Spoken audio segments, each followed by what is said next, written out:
Welcome back, everybody, to another live reaction here at I'm Not a Coach. I'm your host, Dave Huerta. Thank you so much for joining us, man. And we got a great matchup for you today, man. The Jacksonville Jaguars, 11-4, trying to secure the division title here. They'll probably need to still play next week to do that, but a big win here today gets them a lot closer to that one. And then they are going up against the Indianapolis Grandpas. Yes, Old Man Rivers going to be suiting up again today, man. And this is the first time we have the Colts on the channel this season, and I hope it's a banger, man. There's going to be two really good teams. The Colts, unfortunately, were officially eliminated as of yesterday because of the Houston Texans getting a win over the Chargers, but that should not stop the Colts from trying to play a little bit of spoiler to their division rivals here tonight. So welcome, man. Happy holidays to you. Happy New Year. I hope you guys are doing well, and I hope your weekend is going off without a hitch. We got two people in here already. Let's freaking go. David Stegosaurus. Playoffs. Don't talk about playoffs. Are you kidding me? Playoffs? Oh, man. Jim Moore, man. Never going to live that down. I love it. Eben, what's going on? All right. Do we think who's going to win? Ooh, I'm picking the Jags to win this one, man. But I think Indy is going to keep it close.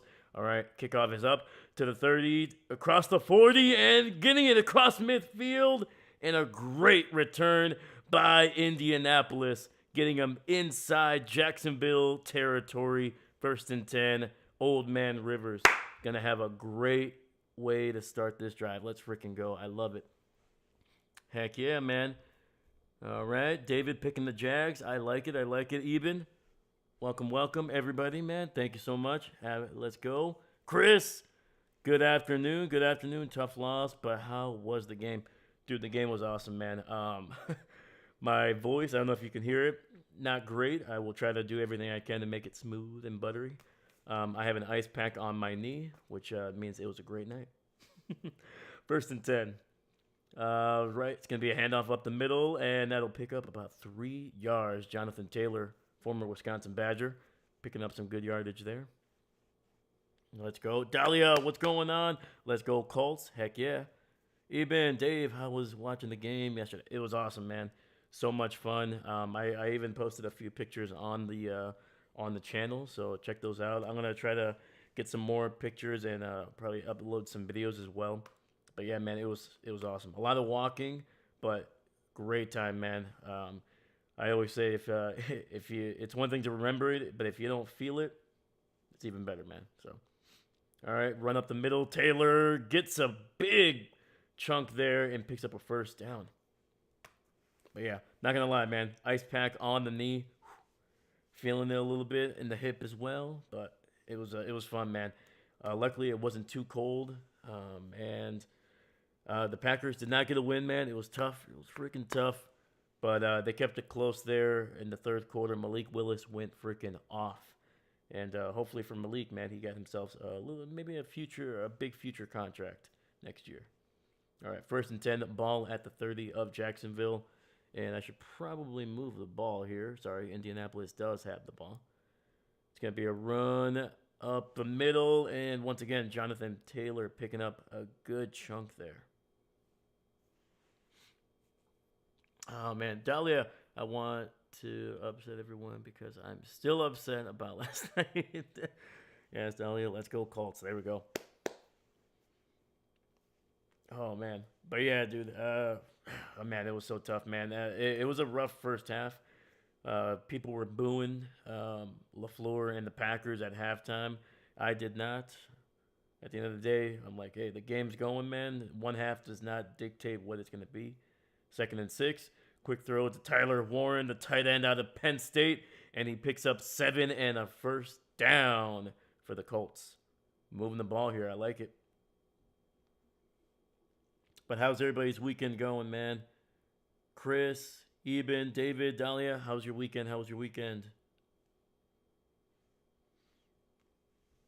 Also, how's the weather where you are, man? Up here in Wisconsin, it is going to be wet, and it might be freezing afterwards, so that's going to be fun.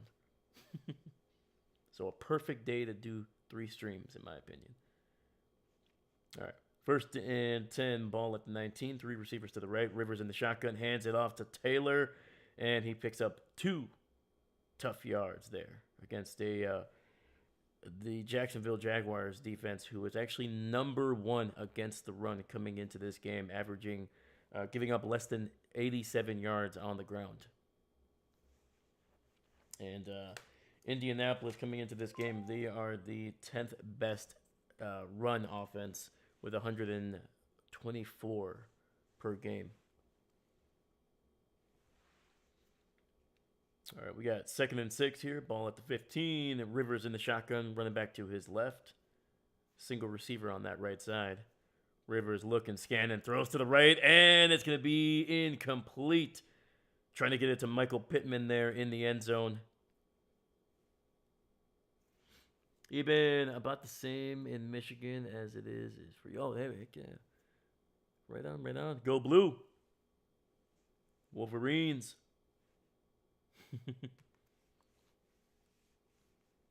All right, we got 11:22 on the clock here in the first quarter. Chris, restful weekend, thankfully. Weather around me is 80. Oh, enjoy it, my man. Enjoy it. All right, we got 3rd and 6. Rivers in the shotgun, running back to his right. He's got 2 receivers split out to the left.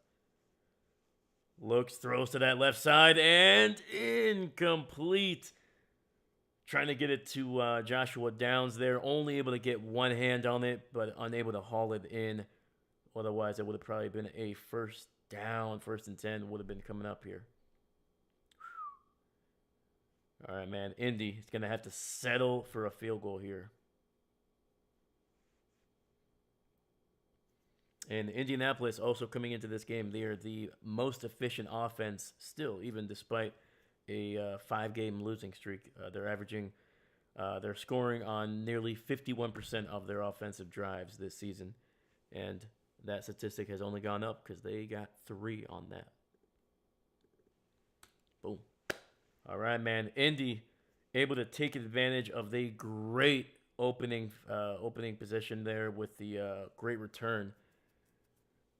Basically getting them into Jacksonville territory and able to come away with at least 3 points. Captain, what's going on, brother? Sorry about the loss yesterday. It's all good, my man. It's all good. That's the best thing about sports, man. Sometimes you win, sometimes you lose.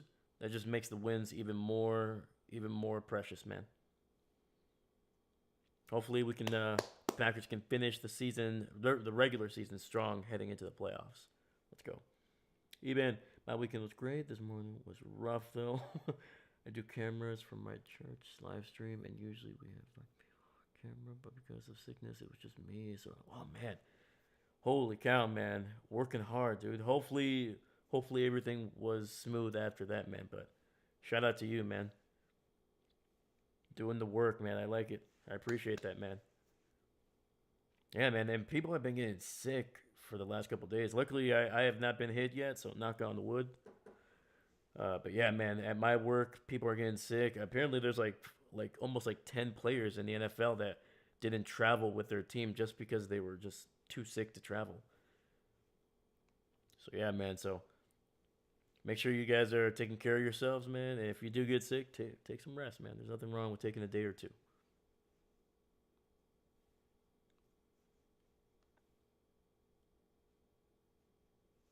I had a boss tell me one time. He's like, the place does not have your name in front of it, man. Take some time off, all right? Captain, Bills have made a roster change going into Philly. Okay, there you go. I like it. Hey, Ben, sometimes you win, sometimes you lose. Dave, so true. And sometimes you miss the playoffs. It's the circle of NFL, man. Yeah, man. Absolutely. 100%, dude. And the NFL does a good job of balancing it out, man. If you have a bad season, you get a better pick, stuff like that. The NFL has always been about parity, man, trying to even things out. And especially over the last, I feel like the last 5 years, man, you've seen some teams that have been down for a while or just had a really bad season or two, and then all of a sudden, like the Commanders, man, last year, 1 win away from going to the Super Bowl. And now this year, tough losses, eliminated from the playoffs, man. Yeah, the NFL is very unpredictable. Jags with a great return again. Holy freaking cow. And they might actually be in Indianapolis territory, but there is a flag. Unfortunately, usually this means that return is going to be going back, but we'll see. All right, man. Looks like the each team is struggling on special teams coverage here. And it is going to be against Jacksonville, man. So that great return is going to be wiped away. First down for Jacksonville.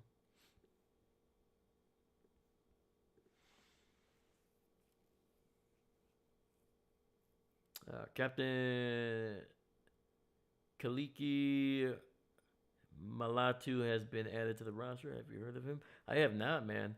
Cool name, though. I like it. Kaliki Latu. Hopefully I'm pronouncing that correctly. McCole Hardman has left the... Oh, okay. There we go. 1st and 10. Ball at the 18 of Jacksonville. Lawrence in the shotgun, running back to his left. Looking, scanning, stepping up in the pocket. Gets out of a sack, and he will slide after picking up about a yard on the play. Yeah, one thing to look out for Jacksonville, man. They have been very, very efficient in the running game. Last couple, very efficient with their running backs. Actually, they haven't been great on the run, but Travis Etienne, man, he has been over the last month. He's been one of the best running backs in the NFL. He's been mostly involved in the passing game, so something to look out for there. All right, 2nd and 9. Lawrence in the shotgun. Pressure, immediate, gets it out to Travis Etienne on the right side. He's got the first down across the 30, down to the 34. And just like that, man, Lawrence getting the ball to his college teammate over there in Clemson. Travis Etienne has been his security blanket all season long, and they get a big chunk there, getting a first down.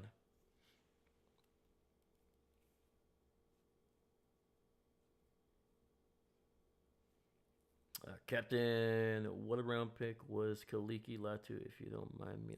I can look for sure. Kaliki, he might have been undrafted, man, especially if he's on the practice squad. 1st and 10 here. Trevor under center here. Hands it off to, I believe that's the backup there, Tutton. And he picks up about 4, maybe 5 there, getting it down near the 37, 38-yard line. Give me 1 second, I dropped my pen.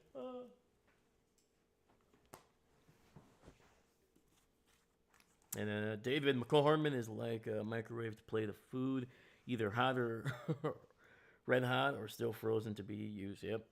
He was with the Packers this offseason. He was there. He was one of the guys that they cut after the preseason.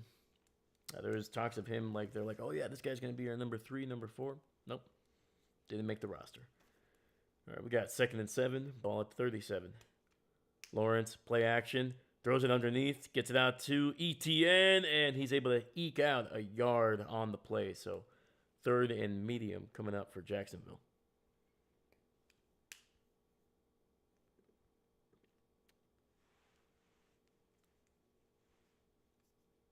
Let's go, man. We got 4 people watching this game with us, man. I appreciate you guys. Thank you. Please, if you get a chance, like the video, subscribe. Helps out the video, helps out the channel a ton. So thank you. All right, we got 8:22 on the clock. Clock is running. Lawrence in the shotgun, running back to his left. He's got 3 receivers on that right side. Looking, pressure on that left side. Gets it out to his tight end. Gets a first down. Strange breaks a tackle across the 50, across the 45, and taken down at the 43 of Indianapolis, man. A heck of a catch and run by, I believe that is Brenton Strange, the tight end.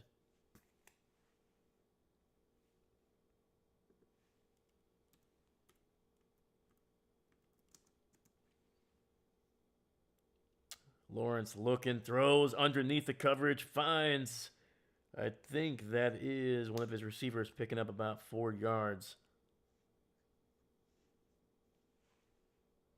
And that is Brian Thomas, actually. Yeah, there we go.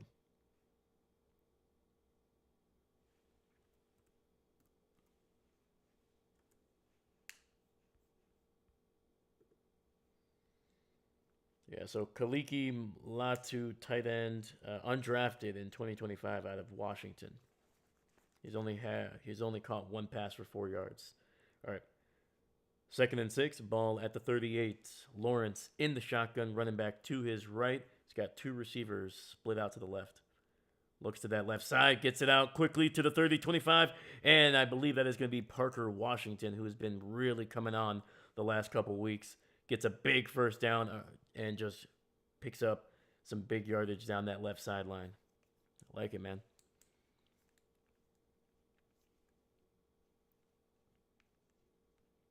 And right now, the Jags, man, they're doing a pretty good job, man. Indianapolis sending a lot of pressure, man, sending a couple blitzes from the edge. And they've been able to collapse the pocket a little bit, but Lawrence has been able to get the ball out quickly. Captain Jordan Phillips is out. Prater, Jordan Poyer. Oh, right now. And, hey, cheerleaders. Shout out to the cheerleaders. 1st and 10. Quick throw to the left. Oh, nice little end around, but Travis Etienne fumbles the ball, and it's recovered by Indianapolis. A massive, massive mistake there by one of the Jags' most reliable players, man. So Lawrence throwing it to the receiver. Receiver was going to try to cut it inside. And I'm pretty sure this was a design play. And then Etienne was kind of looping around him towards the left sideline. But Travis Etienne unable to handle the ball, and it's recovered by the Colts. Right there, man. That turnover just took 3 points off the board for the Jacksonville Jaguars, man. Ooh. Tough. Even turnover counter 1. Heck yeah, man. I like it.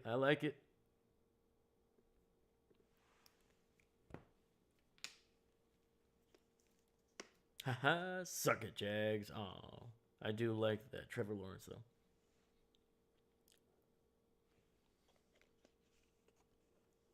Good, man, because I do believe Indianapolis is going to need some. They're going to need to cause some turnovers, man. Jacksonville has been great the last month and a half, man. I think they're only about a game behind the Patriots and the Broncos, so they still have like a little bit of an outside chance to get the number 1 seed, but they would need the Broncos and the Patriots to lose quite a bit.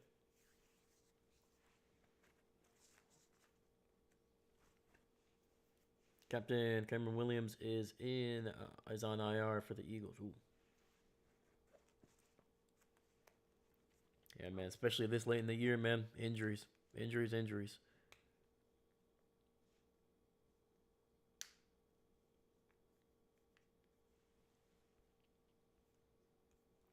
All right, so we're on the commercial break. Let's actually bounce around the league and check the scores for the early games here. So, starting with the Tampa Bay Buccaneers and Miami. Tampa on top of Miami, 7-0 with 5:27 left in that first quarter. Patriots on top of the Jets. Not surprising. They're up 7-0 midway through the first. Browns actually with the lead over the Steelers right now, 3-0 with about 6:30 left in the first. Titans on top of the Saints, 3-0. About 9 minutes left in that first quarter. Seahawks and Panthers tied up at 0-0. And the Cardinals trailing the Bengals 7-0 with midway through that first quarter. So nothing too crazy, but got a couple touchdowns in a few games here. I like it. Let's go. All right, we got 1st and 10 here. Ball at the 17. Phillip Rivers throwing it to the right side. Gets it out to, I believe that is Downs, who picks up 3, getting it down to the 20.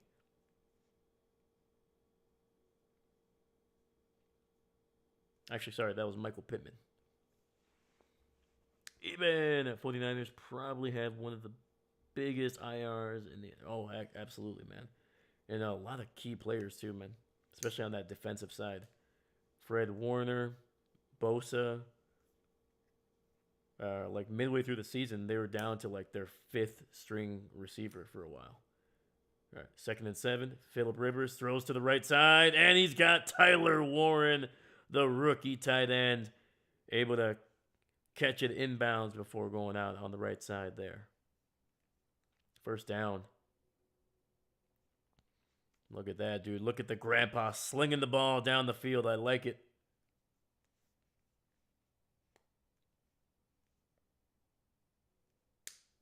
All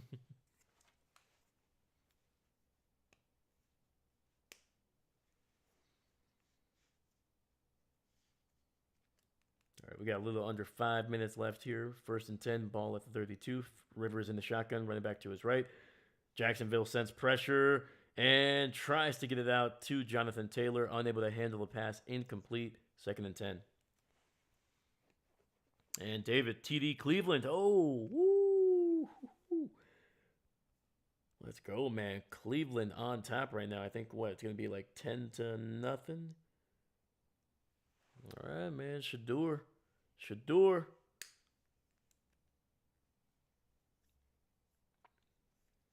Oh, that's pretty cool, man. Actually, Philip Rivers, the team that the high school that he was coaching, he was able to bring all the players to this game. They're going to be in the stands watching this one, so that's pretty cool. I like that.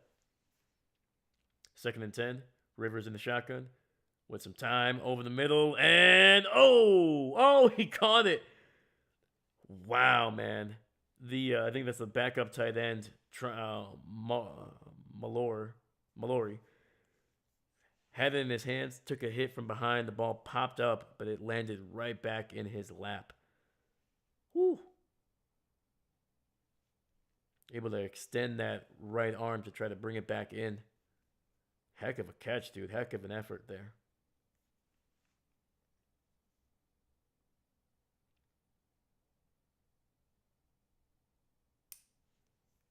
All right, 1st and 10, ball at the 49. Quick throw to the right side.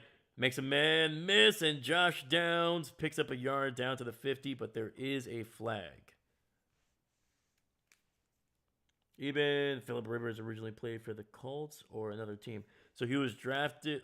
This is a weird story. So he was drafted by the Giants, but he was immediately traded within like an hour because the Chargers drafted Eli Manning, but he did not want to play for the Chargers. So the Chargers said, "Hey, we'll take Philip Rivers," and basically they swapped. Eli got traded to the Giants, Rivers traded to the Chargers.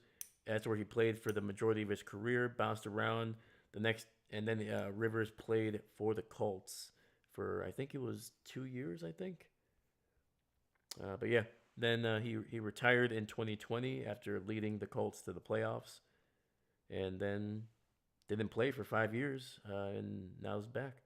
So yeah, so originally he played for the Chargers for a long time. Throws over the middle, and the ball is nearly intercepted, but it's going to be falling incomplete. Trying to get it to Alec Pierce over the middle there. David played for the Chargers. Yep, there we go. So yeah. Yep. Rivers was drafted in 2004, and he played for the Chargers, I think, until 2018, 2019, I'm pretty sure. And then played for Indianapolis for a little bit there. Played pretty well. Led them to the playoffs. All right, 2nd and 10, ball at the 46. Throws to the left. Gets it out to Jonathan Taylor. And Taylor able to fight his way down near the 40. So picks up about 6 yards on that one. And we got 3rd and 3 coming up.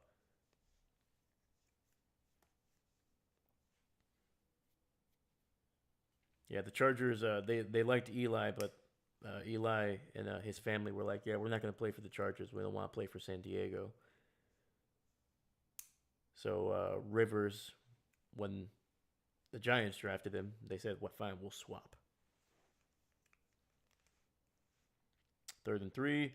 Nice little underhand throw through to Tyler Warren up the gut. Basically a little bit of a delayed handoff almost. Picks up the first down, gain of about 4.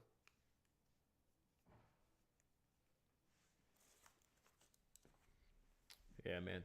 Philip Rivers, one of the greatest trash talkers of all time, man. Especially for a quarterback.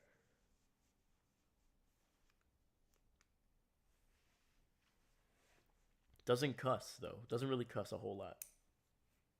1st and 10. 3 receivers bunched up on that right side. Rivers in the shotgun, running back to his left. Hands it off to Taylor. And Jonathan Taylor able to fight his way for, I think, 2 yards on that one. It's funny how many Eli Manning ads you see watching this. Oh my God, yeah. Very much, man. The Mannings are all over the place.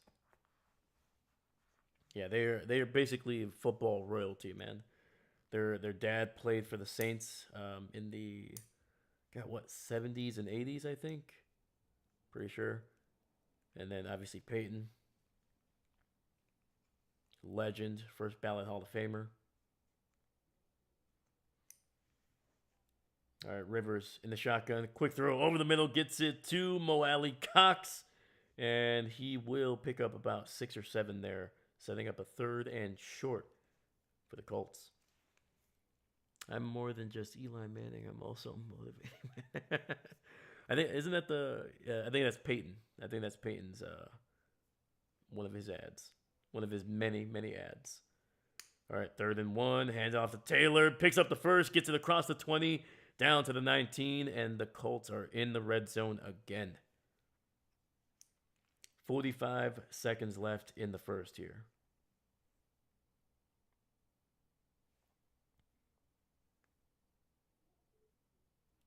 I can respect the lack of cussing. Yeah, man. It makes you more creative, man. It makes you more creative.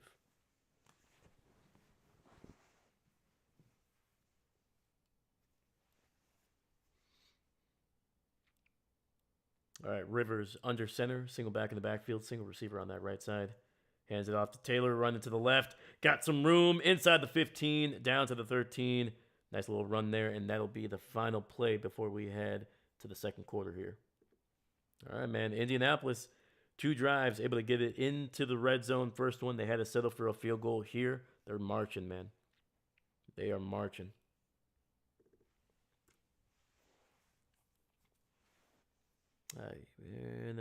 Oh yeah, I may have mixed it. Oh, it's all right, man. Either way, it's a Manning.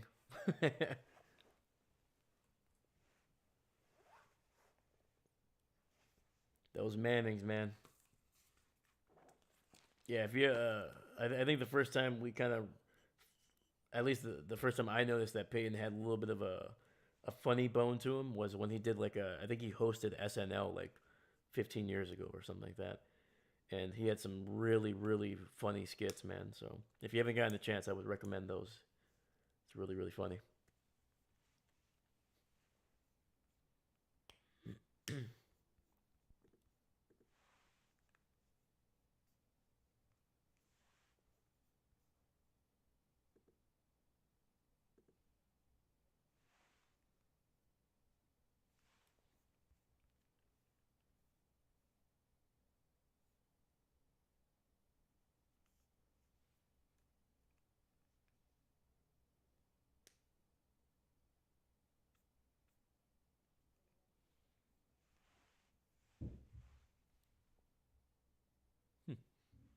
All right. But yeah, coming into this game, man, the Jacksonville Jaguars, they were 15th in the NFL in terms of passing offensively, only 19th on the ground there, so not great. But they've been able to take care of the ball. They're only 10th in offensively, only 16 turnovers so far this season. So basically 1 turnover per game, and they got 1 already today. So that's kind of they're keeping on track in a bad way there. But they are the 4th best scoring offense in the NFL, putting up 45 touchdowns offensively. That is good for 4th in the NFL. So really solid. And when it comes to scoring success, man, in the top half, 14th in the NFL, they're scoring on 41% of their offensive drives this season so far.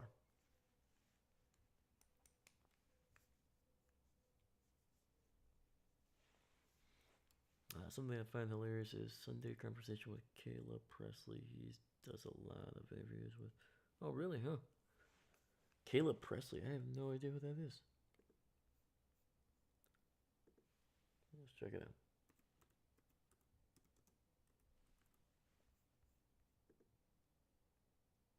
Oh, gotcha. Yeah. I gotcha.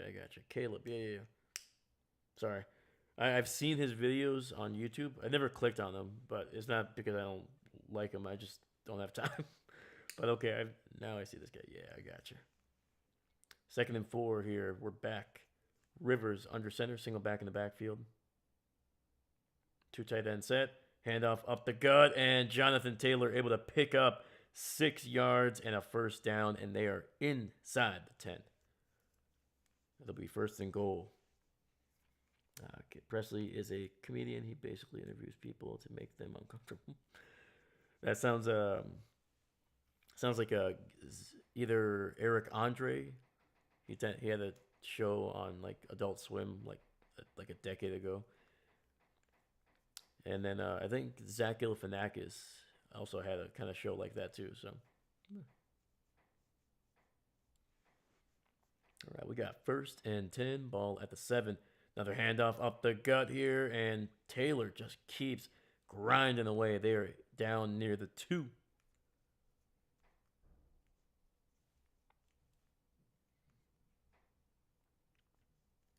Yeah, when you have one of the best running backs in the NFL, if not the best running back in Jonathan Taylor, yeah, you don't have to be creative. Just run the ball. Run the ball. Unfortunately, we saw that work with for the Ravens last night against the Packers. Derrick Henry, man, just running all over Green Bay, man. I think he scored 4 touchdowns in that game, right? Another handoff. Taylor bouncing it to the right, and he's going to be stacked up right at the line. 3rd and goal coming up. Heck of a job there by, that was Wingard, the safety.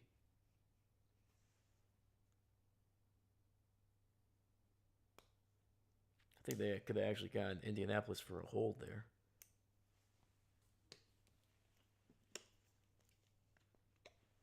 That's what the Lions do with Giz. Should we just run him? Very true. Yeah, man, when Gibbs is having a game, man, he goes off. All right, we got 3rd and goal here. Ball at the 3. 2 receivers to the left. Rivers in the shotgun. Hands off to Taylor, and he punches it in for a touchdown. And the former Wisconsin Badger has given Indianapolis a big boost here. Let's freaking go. There goes Phillip Rivers. Might be talking some smack, maybe.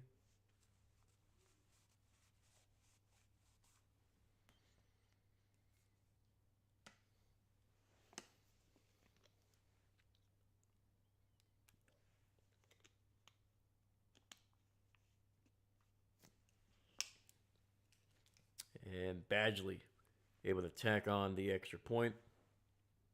Indianapolis with a 10-0 lead with 12:49 left in the 2nd quarter here. Yeah, man, the Colts able to take advantage of the fumble by Jacksonville in their own red zone there.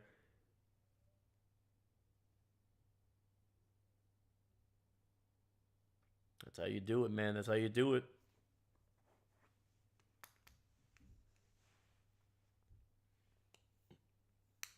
All right, on the commercial, so let's check around the league. And let me know in the chat, man, what game are you guys looking forward to the most this Sunday? Let me know.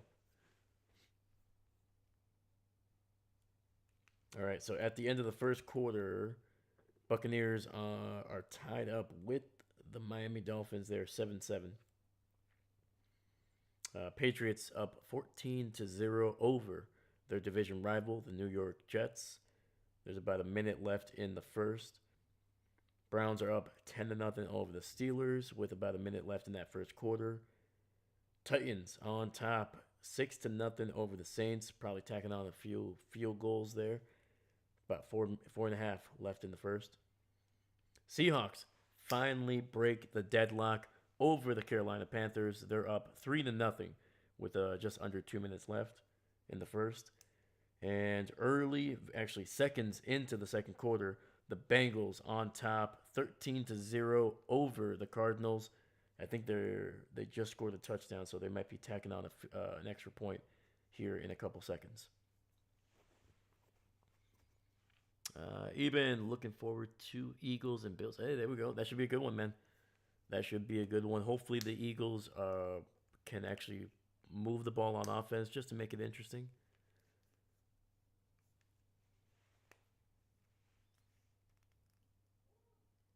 Oh, I agree. Agree for sure. Yeah, because the Bills, I feel like this is going to be a good challenge for them heading into the playoffs. Man, that offense for the Bills at times can be slow to start. I think they lead the NFL in points in the third quarter or maybe in the second half, and they are one of the slower. I don't want to say worst, but one of the slower starting teams in the first quarter slash second first half, I should say. So we'll see what they look like early in that game against a pretty solid Philadelphia defense.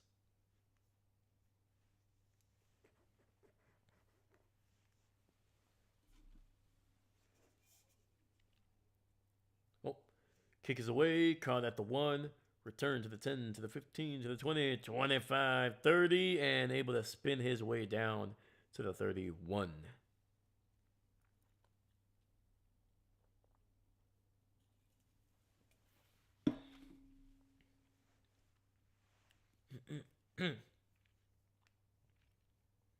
Captain Eagles and Bills streaming on this channel for the next game. I guess we will. 100%. Yeah, we'll be doing Philly, Buffalo, and then we'll be doing Sunday night, which I believe is Chicago at San Francisco. So yeah, some really good matchups, especially that San Francisco-Chicago game. I think it's going to be a really good test of what Chicago is actually looking like when they compare it to some of the better teams in the NFC. All right, 1st and 10. Lawrence, stretch, handoff to the left, and ETN able to eke out about 4, maybe 5 yards on that one.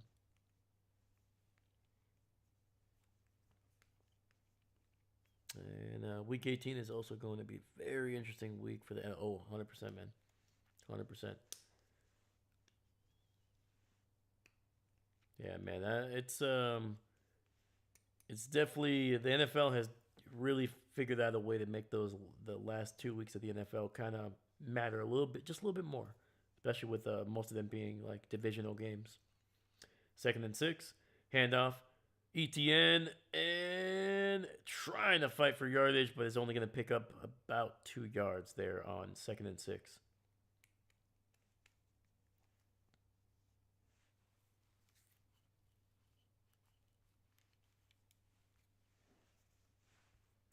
Sorry about that, guys. Let me move the ball over here. Jacksonville with the ball.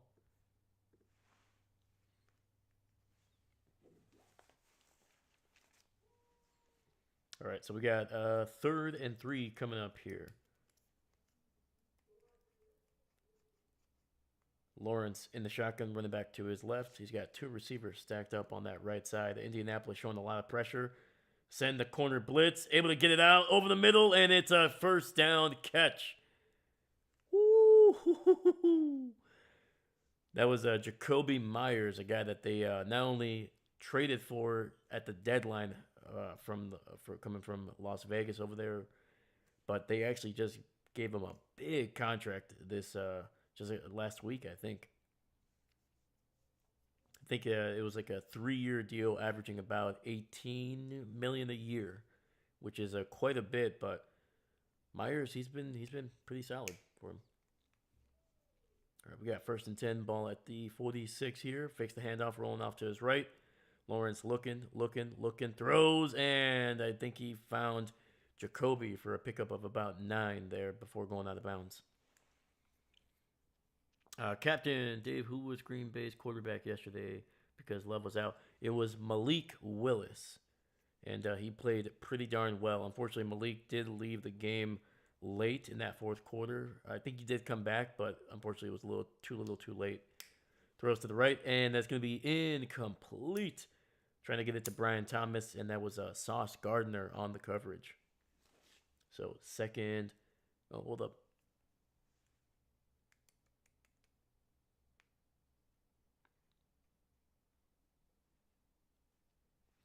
So the referees are saying the ball cannot legally be snapped until the officials are all in position. So they will replay the down. Okay. So it looks like the Jags were A little too quick for the referees on that one.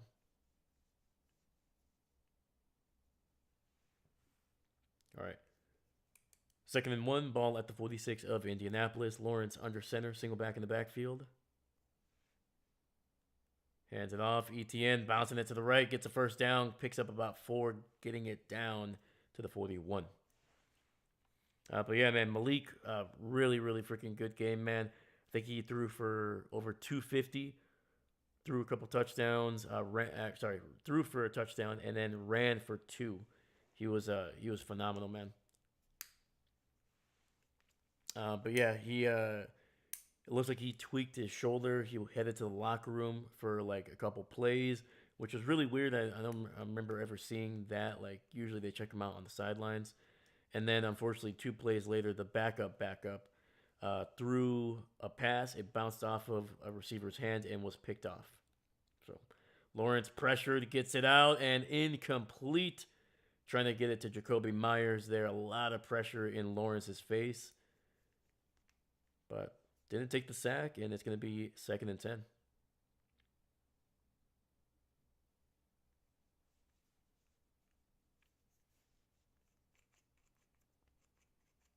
But yeah, man, Malik played well enough, man, that he is likely going to be getting some interest this offseason. This is the final year of his rookie contract, so likely going to be maybe too expensive for the Packers to keep him as a backup.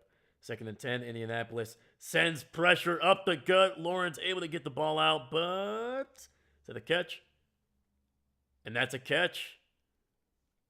Picks up about only 6 or 7, man, but holy cow, Lawrence held on to that one as long as he could to make sure that route developed. Took a hit.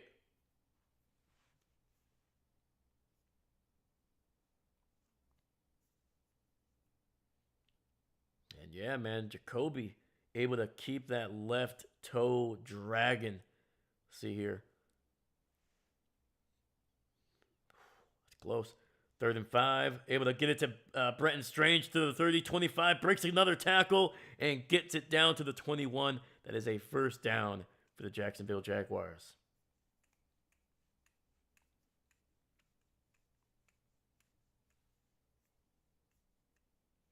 And Malik Willis. There we go, man. Shout out to Malik, man. Gave the Packers a chance there in the 3rd quarter, man.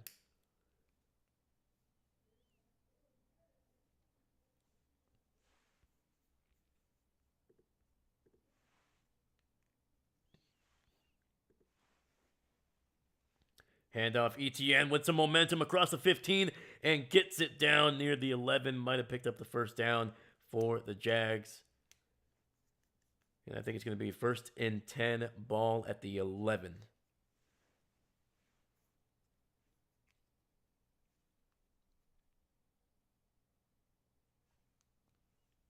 Yeah, coming into this game, Indianapolis defense ranked 5th against the run, so not too bad. They're only giving up about 95 yards on the ground.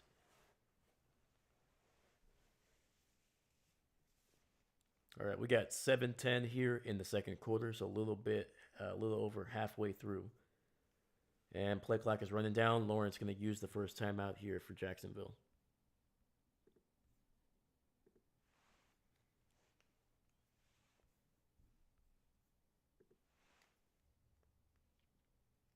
All right, man, let's go, man. We got 6 people watching right now, man. I appreciate you guys. Thank you. Please make sure you leave a like on the video, subscribe. It helps out the video a ton. It actually gets Google or YouTube. They're like, hey, people are liking this video. Let's send it to some more eyes. So, but regardless, man, I appreciate you guys watching, man. Thank you. Captain, look at your viewer count. I'm helping by getting more. Heck yeah, dude. Appreciate you, man.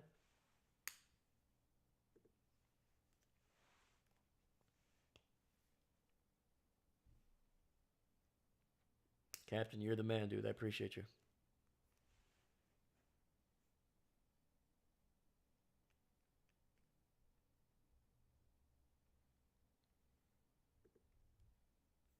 All right, so we're on a commercial break. Let's check around the league, man. All right, midway through the second quarter, Buccaneers and Dolphins are still tied up at 7, while the Patriots, with just seconds into the second quarter, they are just blasting the Jets right now, 21 to nothing.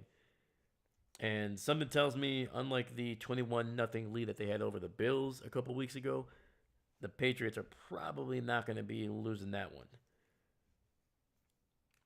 The Steelers were able to tack on a field goal. They're now just down by 7, 3-10 to Shador and the Browns, with 11:30 left in the second quarter. Titans still up 6-0 with the ball early in the second quarter.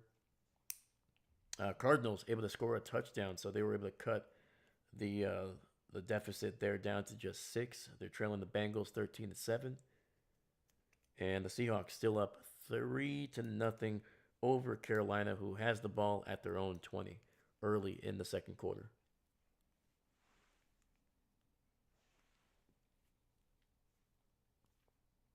Keep the blue for the second game. It looks like it's for Allen's jersey today. Yeah, there we go.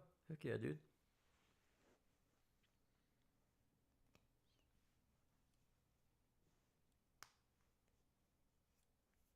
Yeah, because they're playing in Buffalo, right? Yeah, Phillies. Yeah, there we go.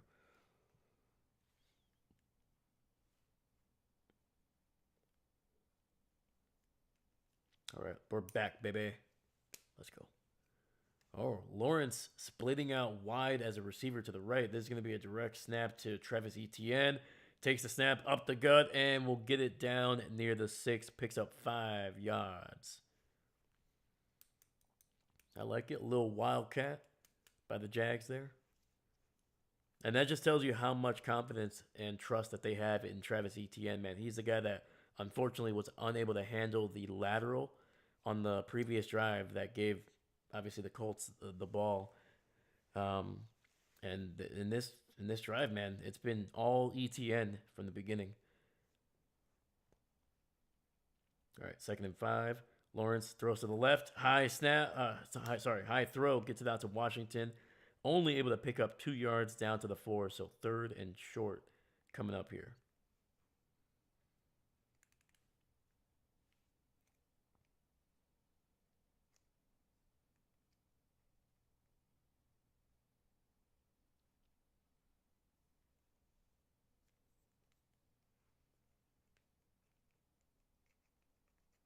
Yeah, I think if Lawrence was able to kind of bring that one down a little bit, I think Parker Washington might have had a chance to pick up some extra yardage, maybe even get to that front pylon. All right. 3rd and 3. 3 receivers bunched up to the right. Lawrence in the shotgun. Looks to the right. Looks to the left. Steps up in the pocket. He's going to be into the end zone. And it's a touchdown for Jacksonville. Let's go.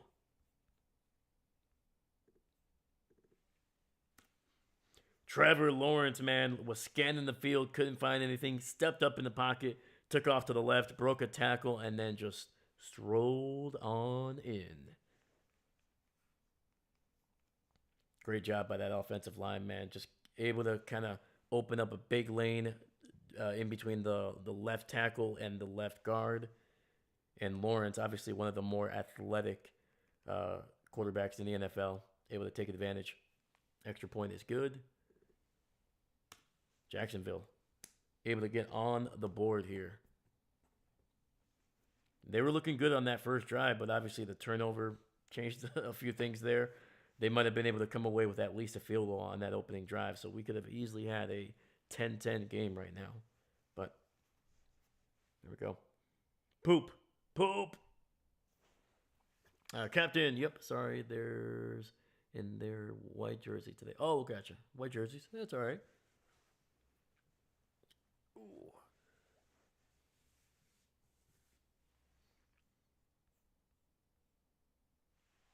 Yeah, I'm not really sure who I want to win, man. I think it's going to be Jacksonville, but part of me, my brain is saying Jacksonville, but my heart, I want Rivers to get a win, dude. Want it to get a win. Just because when I turn 44 years old and I become a grandpa, I want to be able to call the Indianapolis Colts and be like, all right, can I suit up? And they better say yes. All right? Otherwise, they're going to hear from me. They'll be like, oh, Rivers can be a quarterback, but I can't. And if they try to use the excuse that he played in the NFL before and I didn't, and he's also like a foot and a half taller than me, that's not good enough. All right, man?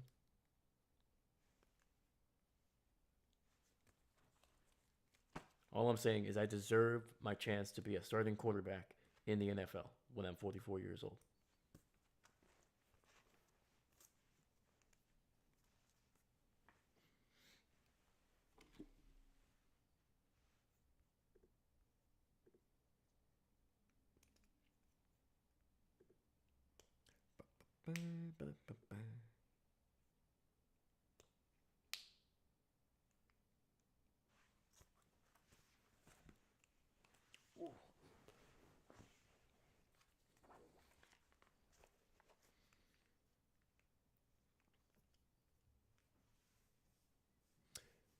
I just remembered I was actually gonna have like a cookie because I don't really get a chance to eat on Sundays a whole lot because I'm doing 3 streams. And I was like, oh sweet. I was like literally just thinking in my head, I was like, sweet. I have some cookies in the cabinet. I'm gonna grab them. I remember I took those to the game and they're in the car. Completely. I was so tired, man. I did not want to bring anything. I just left everything in the car. I'm like, I'll pick it up later. Unbelievable. All right, we got a nice little return. Ooh, slipping on the field and brought down near the 24. Looks like Indy was about to have a nice return there, but the legs, the feet, looking like they were on skates there.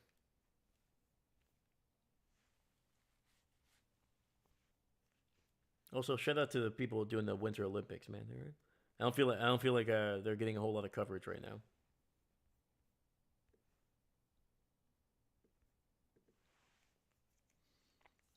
All right, we got 5:34 here left in the second quarter. 1st and 10, ball at the 24. Rivers in the shotgun, Taylor to his right. 3 receivers on that right side as well. Rivers throws over the middle, and he finds a wide open man. Downs, getting it down to the 40. I like it. A little play action there, a little subtle play action, and then able to find a man. The one thing I have to get used to, man, with Rivers, I never liked his delivery when he throws because he has a little bit of like a sidearm delivery. I've never liked sidearm deliveries. I like more traditional, kind of like over the top there. But man, dude, because it always looks weird. It always feels like it's about to be picked off or batted down. But he's slinging it today, man. All right, 1st and 10, play action, picking up the blitz over the and it's incomplete, nearly intercepted. Brown, number 30 for Jacksonville. The ball was thrown behind the receiver and nearly able to haul that one in. Ooh. Oh, man.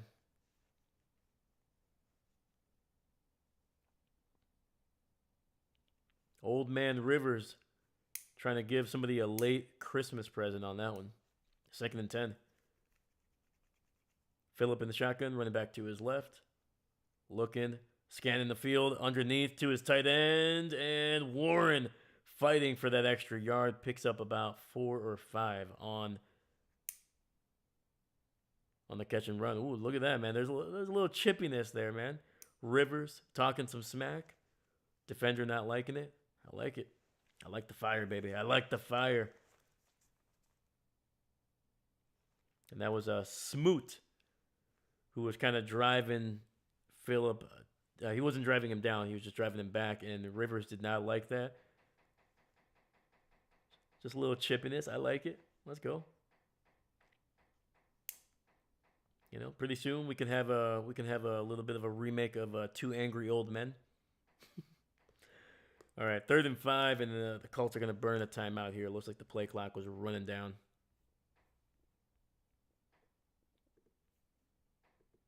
Also, if anybody got that 2 Angry Old Men reference, shout out to you. That is a early to mid 80s movie, right?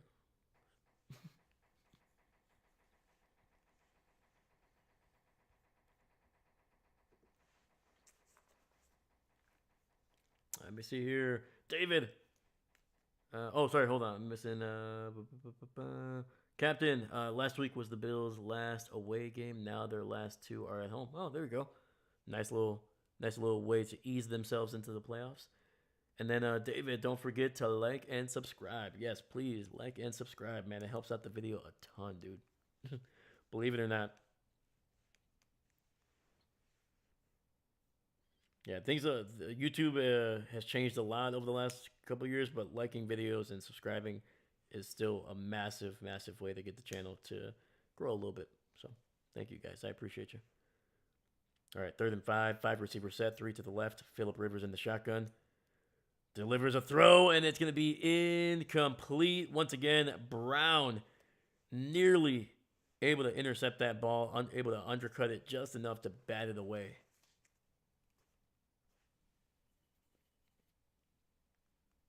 Oh, actually, no, man. They actually got to Downs. Downs just unable to really haul that one in. Yeah, that's just a drop. I think Rivers could have done a little bit better job of leading him with that ball. It was a little bit behind, but still, you got to have that one. All right. So we're about to see the first punt of the game here with just 3:58 left in the second quarter.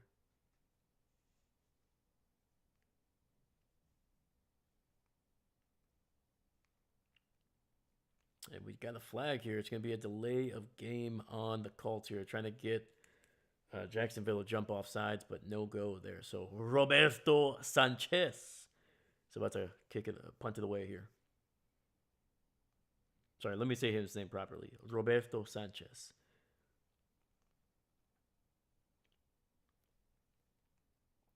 Nice punt.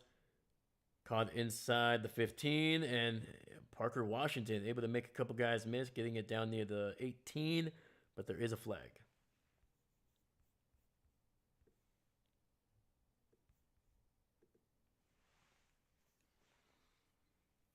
Captain, hopefully Allen will give that new tight end Kaliki Latu some more passes this game. Yeah, man. It's always a it's always a big moment when you get elevated from the practice squad, especially when you've been a guy that hasn't really gotten a chance to show what he's made of.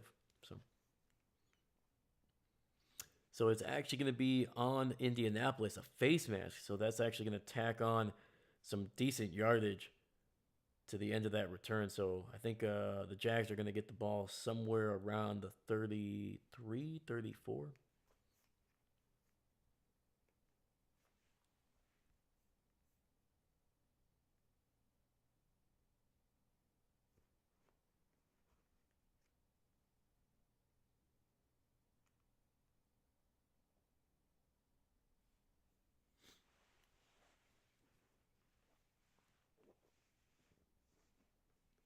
Captain, and tap the heart. Yeah, there you go, man. Appreciate you. All right. So some of these games are approaching their midpoint in the second quarter, or even the late part of their second quarter. So let's check the score. Holy cow, man. The Dolphins on a 10-0 run. They have taken the lead over the Buccaneers. They're up 10-7 right now with less than 2 minutes left. And from the looks of it, they actually have it at Tampa's 10.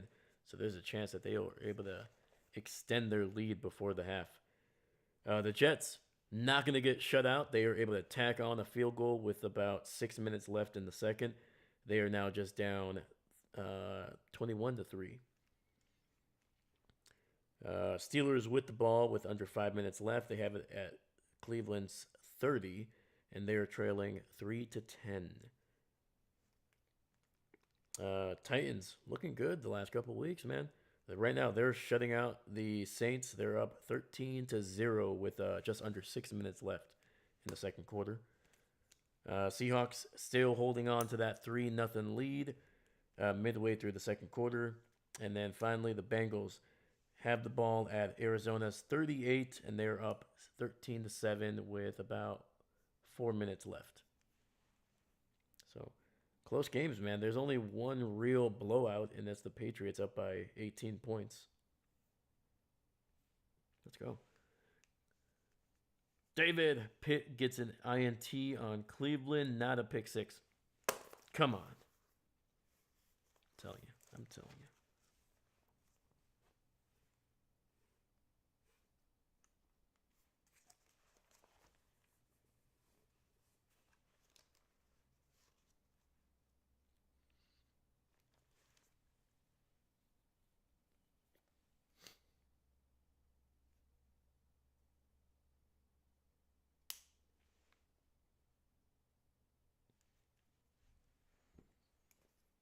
All right.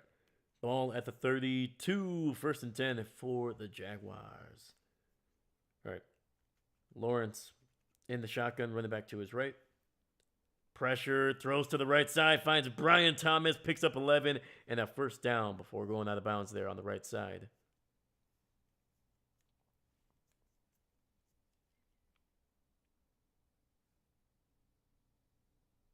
And then, let me see here.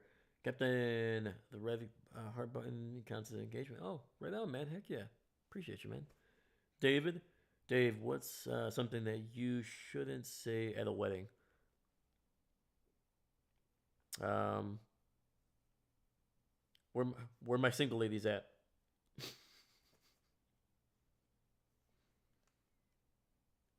All right, play action. First and 10. Pressure, throws to the right, and it's going to be incomplete. Once again, trying to get it to Thomas, but Sauce Gardner there to make sure that thing was incomplete. I think we have an injured player down on the ground, though. Ooh. Woo, man, Lawrence got smacked on that one, dude.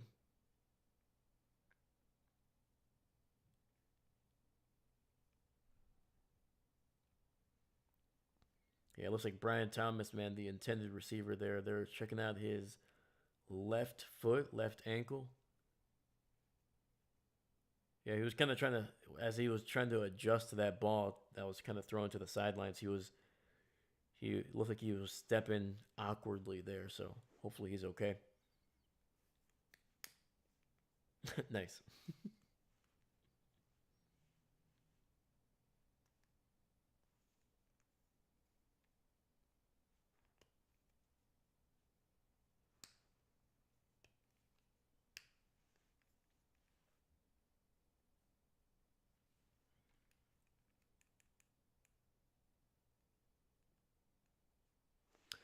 Fear, you guys have cookie crumble down in Wisconsin. You should try it if it's crumble cookie crumble. Oh, like the company crumble. Yeah, I think we have it. Yeah. I've always wanted to try their cookies. I just never been, got really gotten the chance. But you recommend it. Check it out, my man. I'll check it out.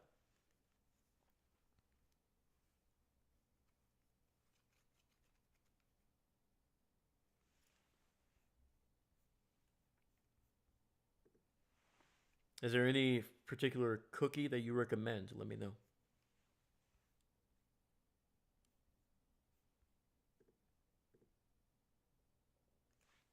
So yeah, coming into this game, I think I talked about Indy's offense, but I didn't really talk a whole lot about their defense. So coming into this game, they have caused 18 turnovers, which is good for ninth in the NFL. And then they're actually the ninth best scoring defense, man, being able to hold offenses to just 31 touchdowns this season. And then finally, they've been able to get 36 sacks, and they're putting pressure on the quarterback 24% of the time this season, which is good for 11th in the NFL. You're kind of seeing that with Lawrence, man. He's been taking some hits, and each of the last three drives. All right, so Brian Thomas on the sidelines does have his helmet on, so that's a good sign. He's kind of bouncing on that ankle, so hopefully he'll be able to come back into this game. Look at the receivers, man. Lawrence is spreading the ball out, man. There isn't a single guy with more than 3 catches, but there isn't a guy that has less than 2 catches right now, at least with people that have caught the ball.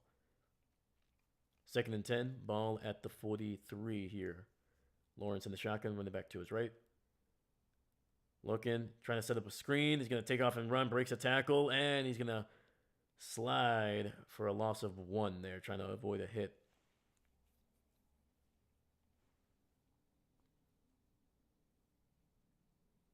And there we go. Look at that, man. They're highlighting the pressure on Lawrence today. I just talked about that. See, I knew Fox was listening in. All right, shout out to Fox. I know you're watching. All right, we got 3rd and 12 here. Ball at the 41. I think there's one of the few times that they've been in a 3rd and very long situation. Pressure again, and Lawrence goes down for a sack back at the 26. Perfect pressure. Perfect blitz dialed up there, overloading the right side. And just the middle of that pocket, man, just collapsing.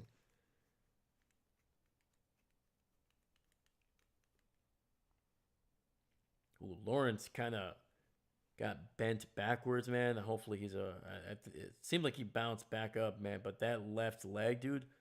Ooh.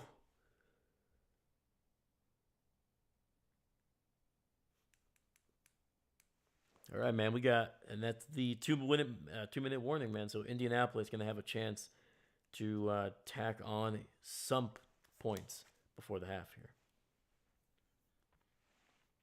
Captain, yes, the company, they change their cookies every month. Oh, okay. Gotcha. Dahlia, oh my God, that poor guy. Oof is correct, David, man. Yeah, Lawrence is, I think that's like the 7th time he's been hit. First time he's been sacked.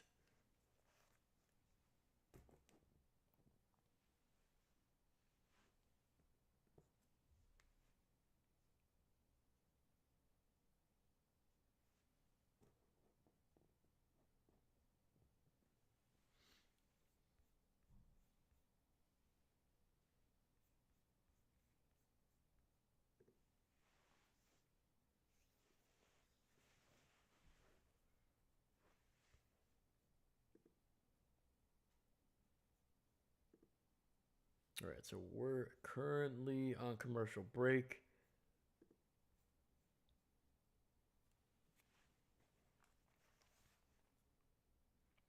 And then coming into this game, man, the defense for the Jags, I talked about it. They're the best team against the run defensively, but they're also the 2nd best team at causing turnovers on defense, man. Coming into this game with 26 turnovers. 18 interceptions, 8 fumbles. The only team that's ahead of them is the Chicago Bears. And actually, Chicago, I think, has like an extra 5 turnovers, man. So Chicago's defense has been incredible this season. But yeah, man, Jacksonville, they haven't really gotten a chance. They've had 1 or 2 chances, especially on that previous drive. Could have had a couple interceptions there on Phillip Rivers. We'll see how they are able to adjust in the second half, because Rivers so far has been able to kind of keep the ball away from the defenders, but they're getting closer and closer, man. I would not be surprised if at one point they get a turnover, especially in the second half.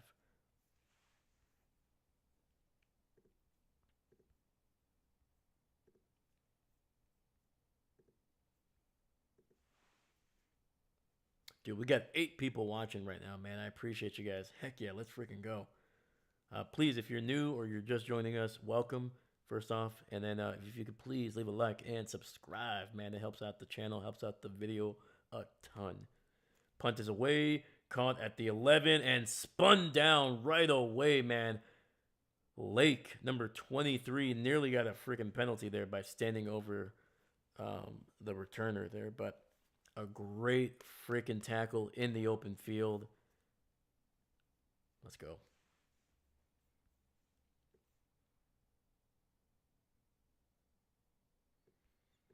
And Shane Steichen, the head coach here, obviously has had a previous relationship with Phillip Rivers when they were there in San Diego / LA. And apparently they were texting with each other like consistently every single week. Hand off to Taylor, up the gut, and that'll pick up 2 yards down to the 12. But yeah, Rivers at his as the with the high school that he is coaching, which his players are actually on in the stands. Um, but the offense that he runs with his high school team is the same exact offense that they are running here in Indianapolis with Shane Steichen. So Rivers and Steichen were always just kind of throwing ideas at each other throughout the weeks, throughout the last couple of years, apparently.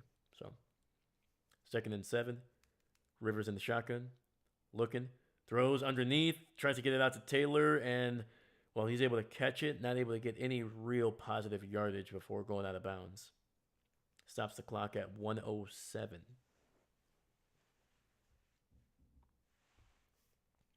Captain Tom Brady will be in the Buffalo Bills booth calling the game. Well, thank goodness I am not listening. No, I'm kidding. No, like honestly, I really can't judge Tom in his quality, man.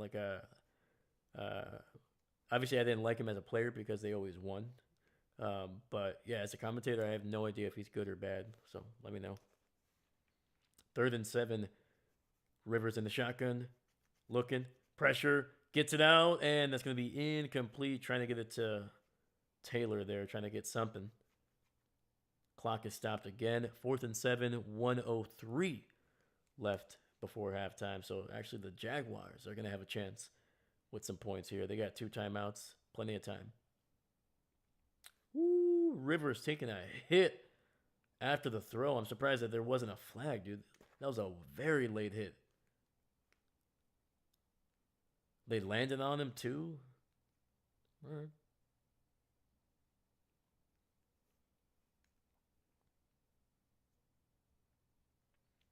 Sanchez punting this one, low line drive, catching it at the 38, and Parker Washington only able to get it to the 40. Man, you just gotta go and go, man. Come on, run.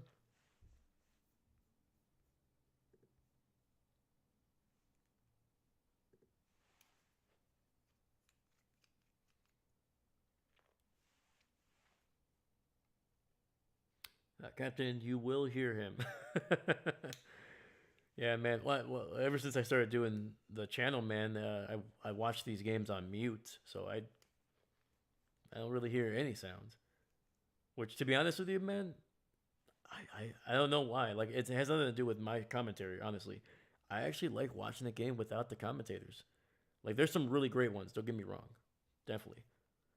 But I don't know. It's like, I feel like you focus more on the play. 1st and 10, pressure. Lawrence able to break a couple tackles in the backfield, breaks another, and is going to pick up 11 yards. But there is a flag way, way back in the backfield there. So I think this one's coming back. Yeah, that flag came pretty early. No, it's actually against Indianapolis. Let's go. So it'll be declined. It's a 1st down run for Trevor Lawrence, picking up 11 yards, breaking 3 tackles on that one.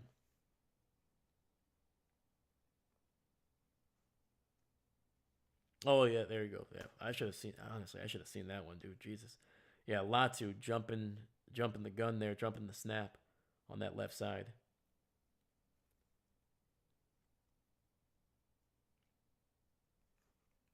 All right. So they are going to be just inside Indianapolis territory. Ball at the 49. Lawrence in the shotgun, running back to his left, takes a snap, looking, surveying the field, steps up in the pocket, it's going to take off and run, and we'll get it across the 45 down near the 43 before going out of bounds. Stops the clock at 36 seconds here. Once again, they got 2 timeouts, so plenty of time. Everything should be on the board. Able to throw it on the sidelines, throw the ball over the middle, anything. Plus, on top of that, they got Cam Little, man, the guy who holds the NFL record for the longest kick in NFL history. 68 yards. Did it in week 9, I think. So we got 2nd and 4. Lawrence in the shotgun, running back to his left. Has some time. Throws it over the middle, and woo!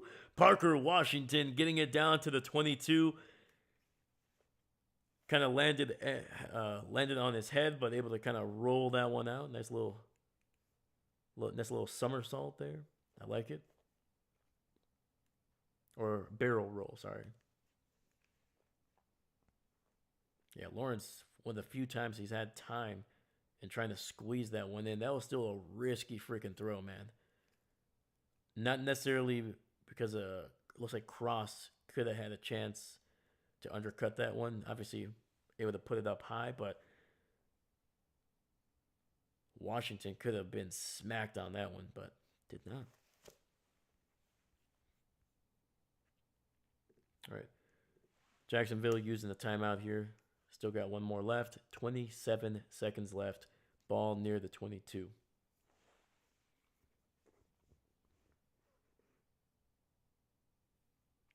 When you said flag, your mic made a noise kind of like a beep. Oh.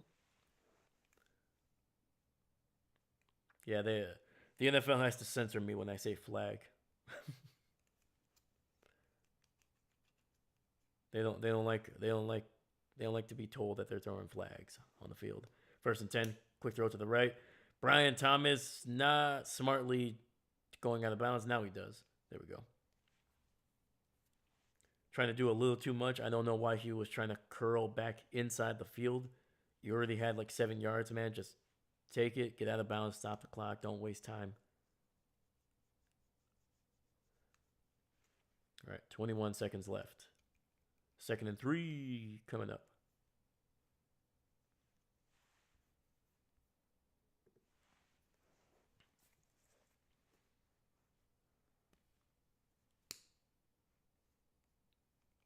Lawrence in the shotgun, running back to his left. He's got a single receiver on that left side. Lawrence steps up in the pocket, rolls to his right, delivers a throw, and it's intercepted in the end zone. Indianapolis with a great freaking play. Trevor throwing that ball way too freaking low, way too inside, way too low, man. You got to throw it up high. You got to throw it up high, man. You can't let the defender make a freaking play on that one, dude. That is a bad freaking throw by Trevor Lawrence, man. Letting the defender be able to make get involved on that throw. It's actually the linebacker, Pratt, turned around perfectly.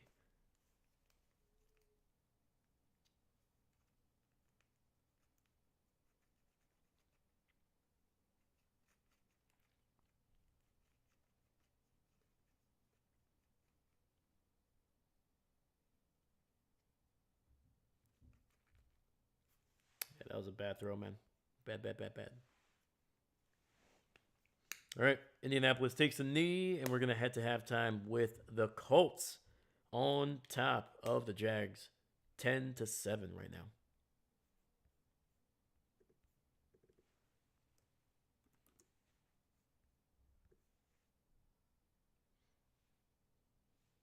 All right, so the Colts will get the ball to start the second half here. So,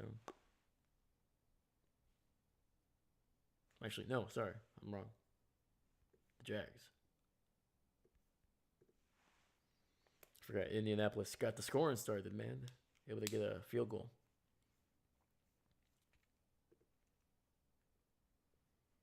All right. So let's check around the league. Let's look at the scores here as some of these games are at their halfway point. All right. So with 16 seconds left, the Dolphins have been hot right now, man. They were down 7-0 for a good chunk of that first quarter. Since then, they have scored 17 unanswered points to take a 17-7 lead over the Buccaneers. Patriots with 48 seconds left. They have the ball at the Jets 28. Right now, they are leading 28-3 with a chance to tack on even more before the half. At halftime, the Browns are still up 10-3 over the Steelers, trying to set up a winner, potentially a winner take all between them and the Ravens next week.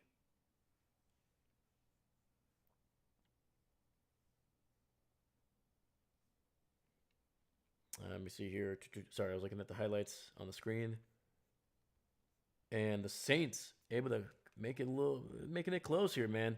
They were down 13-0 with a little under 2 minutes left. They have shrunk the deficit down to just 3 points. They scored 10 there, man. I like it. Carolina able to tack on a field goal. They're tied up 3-3 with 22 seconds left. Seattle does have the ball inside Carolina territory. And the Bengals, man, taking the Cardinals to task right now. They're up 23-7 with 25 seconds left. Arizona with the ball, but they are at their own 30-yard line.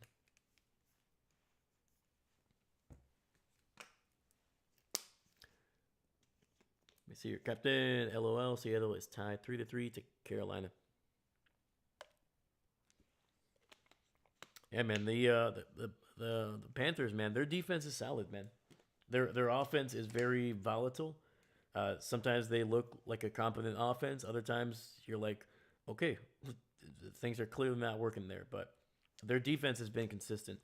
I don't think they're a top 10 defense, but they're definitely in the top half. I think they're I would say a playoff level defense. But yeah, man. So I wouldn't be surprised, man. And the Seahawks, their offense has been very. I'm trying to think of the word. I'm trying not to use volatile again, but they've been streaky, streaky. Sorry, streaky. Which when they're hot, they're hot. When they're cold, they can't move the ball, can't come away with points. And they weren't always like that, especially in the first month and a half. I think they were putting up an average of like 26 to 28 points, somewhere around there, give or take. But over the last month and a half, man, if you look at Darnold's numbers, he's not necessarily losing them games, but he's not been consistent being able to get the ball down the field. I think defenses are really starting to key in on Jackson Smith and Jigba. He's still getting his yards, but they've been able to kind of clamp down on him a little bit more, and that's the other receivers, the other running backs have not been able to kind of compensate for that, and I think that's part of it. So yeah, so Seattle, them only scoring 3 points, a little bit surprising, especially against the Panthers team where you would think you would have some extra opportunities to put up points, but it doesn't surprise me, especially with how their offense can be hot and cold, and on top of that, you have a decent defense with the Carolina Panthers. So. Trying to think here. Anything that kind of jumps out at me. Dolphins, not too surprising. I know Ewers is starting right now, so a little bit surprising that he's been able to be as effective as he has been. He's 10 of 16, 144, 2 touchdowns for Quinn Ewers there. So looking a little bit more efficient than Tua has been over the last couple of weeks. Even though the Dolphins obviously had a nice little winning streak there for a bit. But Tampa Bay, man, I don't know what is going on with them. Like, their defense has definitely fallen off over the last 2 months. But that offense, man, has just, like, they've gotten healthier. Weirdly enough, the healthier they have gotten, the worse their offense has gone. And, yeah, like Bucky Irvin is back. Godwin is back. Mike Evans is back. Like, they have all their guys back, and it's just not working, man. The offensive line has definitely gotten worse. I think that's a big part of why their offense is struggling. But after a while, man, you would think that you would have some type of answers, but it's not been the case. And the Patriots just scored another touchdown here. 31 seconds left. They're up 35-3 over the Jets, man. They are just absolutely smacking them.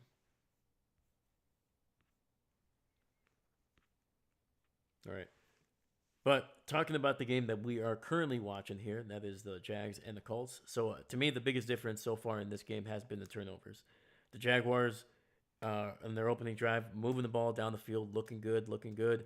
And then they try to get a little too cute, maybe, with a little bit of a lateral going to the left side there. Travis Etienne unable to hold on to it, fumbles the ball, gives it back to Indianapolis. They score. They go down the field, score a touchdown, which made it 10 to nothing. And then the next drive, Jacksonville moving down the ball, moving down the field, score a touchdown, looking good. Able to stop the Colts a couple times, able to get the ball back with about a minute left. And once again, they were marching down the field, looking good, moving the ball against this Indianapolis defense that has not really been great over the last, I would say, 5 to 6 games. Um, yeah, that's really been the biggest issue with Indianapolis ever since they lost Daniel Jones. Their offense has been okay. They had a bad game a couple of weeks ago during Rivers' first game, where they couldn't really score. But otherwise, they've been putting up points with Rivers. But their defense kind of let them down last week. Not the case today. But once again, anyway, back to the previous drive there with the Jags. It looked like they were gonna get down the field, potentially take the lead, get a touchdown, and then Lawrence just throwing a really weird low line throw that gets picked off in the end zone, and right there, that's minimum. You're talking about 6 points taken off the board, potentially 10 for the Jags with the turnovers inside Indianapolis territory. So, right there. David, the answer is 42. Thank you, my man. But yeah, dude. So yeah, the biggest difference right now has been Jacksonville's inability to hold on to the ball, and the Colts, man, taking advantage of the turnovers, able to score a touchdown on the fumble, and then even though they didn't have time to really score anything before the half after the interception, still taking points off the board right there at minimum. Jacksonville could have at least had 3 points and tied it up before the half.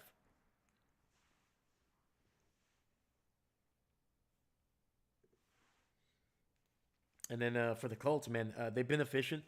Um, I think the biggest difference on the final 2 drives where they weren't able to come away with points was that they were trying to pass the ball instead of running the ball, which when there's very little time left, it's going to be the case. So they were trying to move the ball down the field quickly with Rivers and obviously the Jags.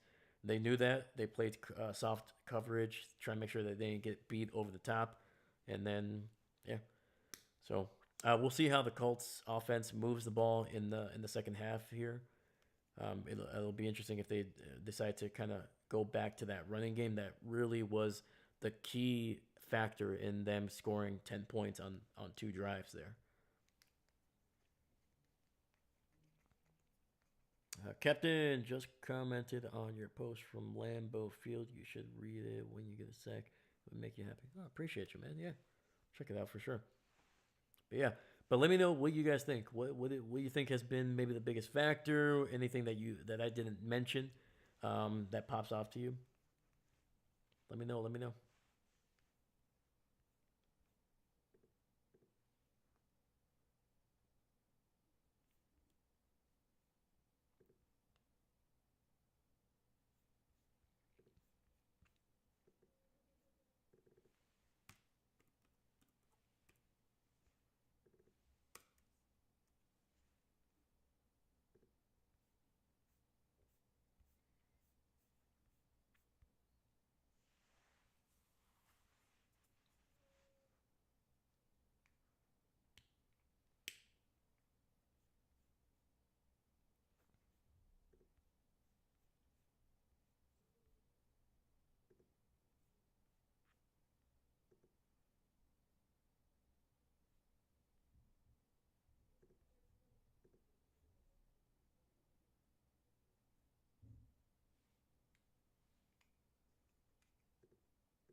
Oh, I saw it, man. Heck yeah, dude. Appreciate you. Shout out to Seastrom as well, man. Leaving a comment. I appreciate you guys. Heck yeah. And sorry if I'm a little if I look tired, man. I'm exhausted. I did not get home until a little after 2 in the morning, and didn't really get a chance to sleep until about 4 in the morning. So yeah. So I'm trying to drink some caffeine, try to wake up a little bit. But I think once I get one game under my belt here, I'll be good. I'll be good. So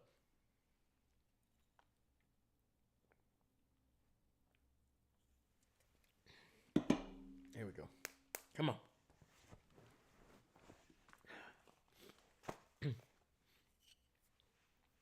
David, you should talk about whether you would rather see the Jags or the Colts beat the Packers in back-to-back Super Bowls or the Vikings win.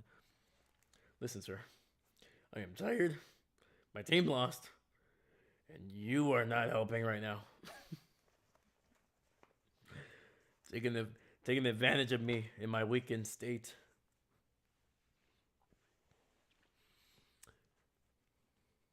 Oh man, dude. Well, clearly not the Vikings. Clearly, like I never want to see that purple team able to hang a banner that even resembles a Super Bowl championship. I'll tell you that right now. And I hope that still's the case because no matter what happens, even if they go on a 10-0 run in terms of winning games against us for the next 5 years, we will always be able to lord them those Super Bowl victories over them. They're like, "Oh, you've been to 4 Super Bowls? Yeah, we did too. The only difference is we won them."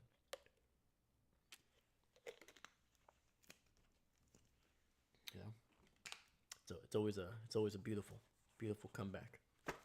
Looks like we're coming back to this game, baby. Third quarter about to get underway. Oh, forgot to bring back the timeouts, man. Oh, boom, there we go. But yeah, so I just remember too as I was setting up for this game like an hour and a half ago or whatever. I was like, man, the only team we didn't get a chance to do on the channel was the Tennessee Titans. Technically, we did do the Titans. I think it was like week 3 or week 5 or something like that. We ended up cutting away from the game that we had, and we watched like the last like 1.5 quarters of the Tennessee game. I think it was against the Rams earlier this year. And it's going to be a decent return there for the Jags and getting it across the 35 down near the 36. But so even though it wasn't officially the game that we were streaming, technically we did finish that game. And we did a good chunk of it. So and the Colts were the final team that had not been on the channel at all this season. So, you know what? I'm counting it. We did all 32 teams this year. Let's freaking go. All right, Lawrence under center. Hands it off to ETN. Up the gut, and he picks up about 2, maybe 3 there.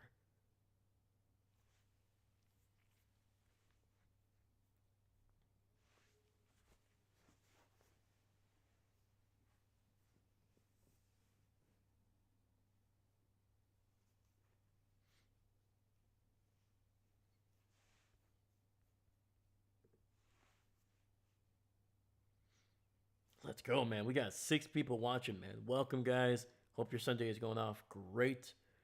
Please, if you get a chance, leave a like and subscribe. Helps out the channel a ton. All right, we got 2nd and 7 here. Lawrence under center. Play action, rolling to his left. Looking. Trying to avoid a sack and cannot and will be brought down for a loss of about 4. Indianapolis, man. They've been getting pressure on Lawrence all game long, and now they're starting to hit home. That is their 2nd sack.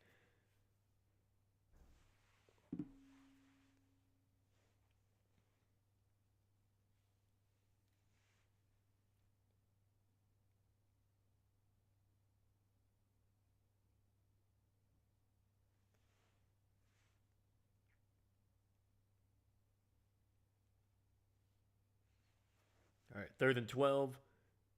Lawrence, deep drop back, looking, bouncing around, throws it deep over the middle, and it's going to be incomplete. Trying to get it to Jacoby Myers deep down the field, but the coverage was tight.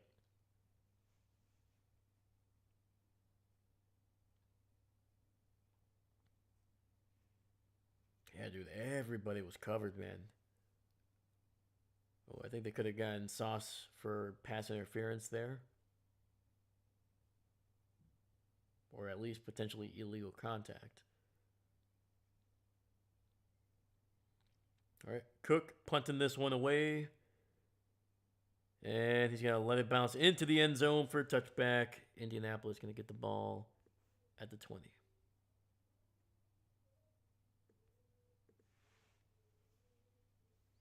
All right, man. When we come back from the commercial break, we're going to see Old Man Rivers lead the Indianapolis Grandpas down the field here.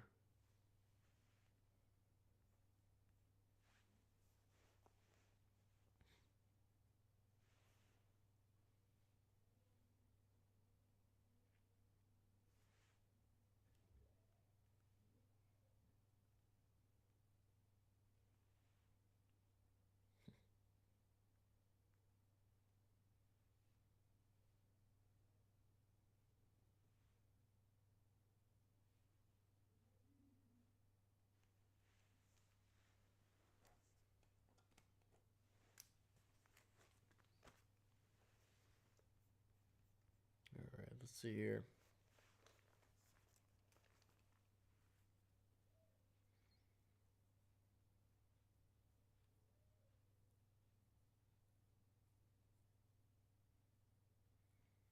Yeah, so coming into this game, Indianapolis had 36 sacks. So they've been, like I said, been able to get pressure on quarterbacks, and they've been getting home, man. Been getting home. They're averaging about 2 sacks, a little over 2 sacks per game. They already got two on Lawrence here, kind of in the middle of the game. There, getting one in the second quarter, and now getting one in the third. We're gonna have to see what Trevor and this offense are gonna be able to do, man. Because the pressure, I don't think it's gonna start slowing down. Even if, especially if Indianapolis is able to score a touchdown here and go up by 10, I feel like that defense is only going to be more aggressive, try to cause a couple errant throws to try to take advantage.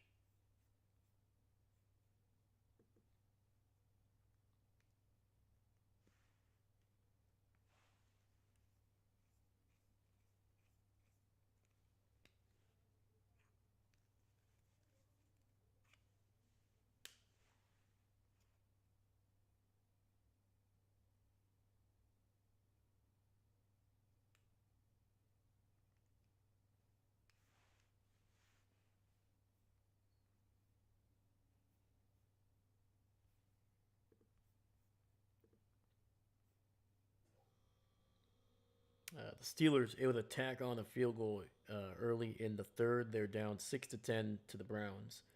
So I feel like the Steelers are just going to start chipping away at that lead, man. Wouldn't that be surprising if they took the lead here?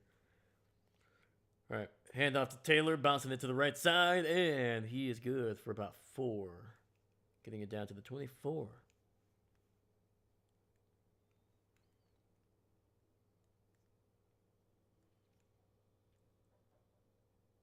And at halftime, just before the half, Titans able to tack on a touchdown there. They have a 20-10 lead over the Saints.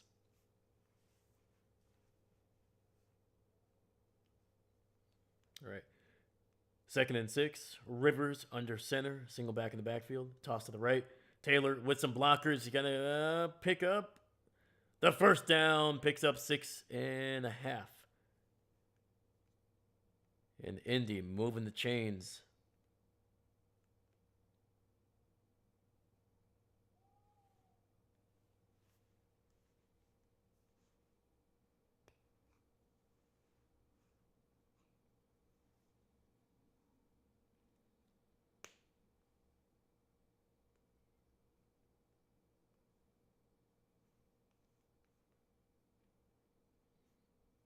Hey, look at those numbers by Jonathan Taylor, man. Ever since they basically went on this losing streak, man. His numbers are big down, man. And it's gonna be a run up the gut and picks up 2 on the carry. But yeah, man, his numbers have gone way down, averaging I think nearly 40 less yards per game.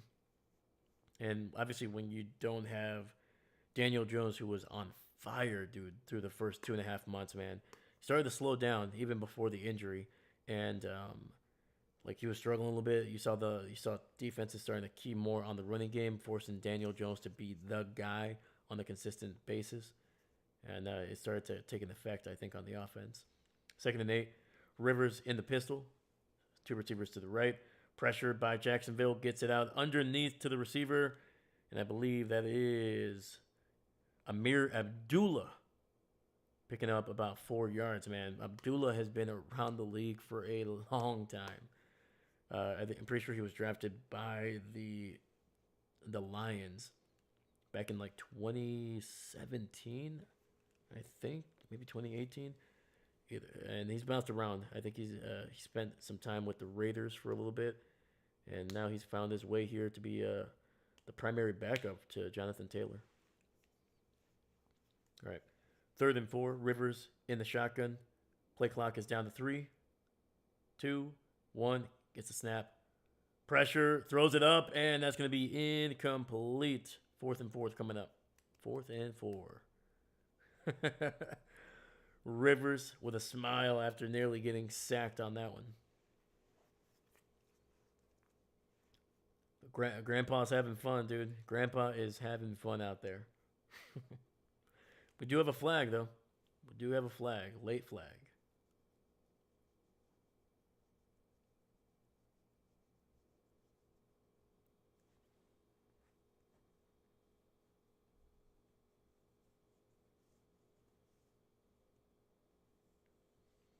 That's actually going to be on Indianapolis there. Grounding by Phillip Rivers.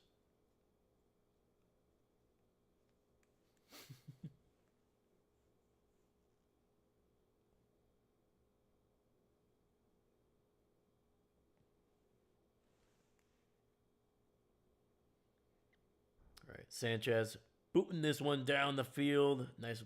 Oh, getting it inside the 20. Fair caught at the 19.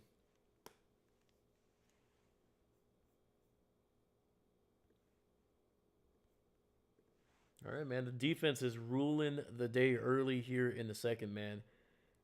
Back-to-back punts. Somebody's going to have to take the lead here. Come on.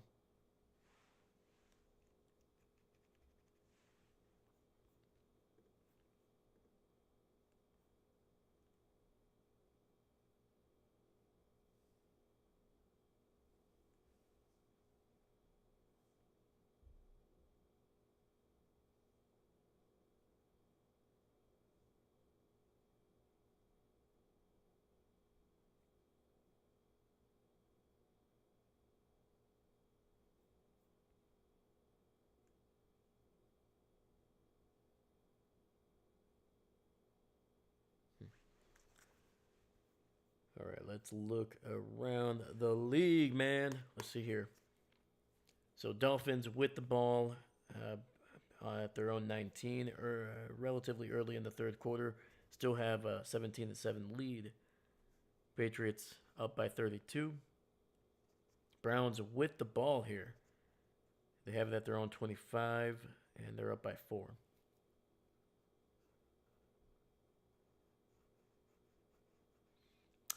Dahlia, we could use some of the defense last night. I know, right? Yeah, the Packers defense, man, it was it was ugly, man. It was ugly.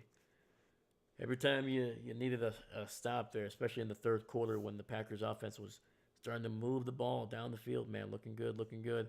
Just needed one more stop, and then just couldn't get it done. Derrick Henry, man, just running all over him.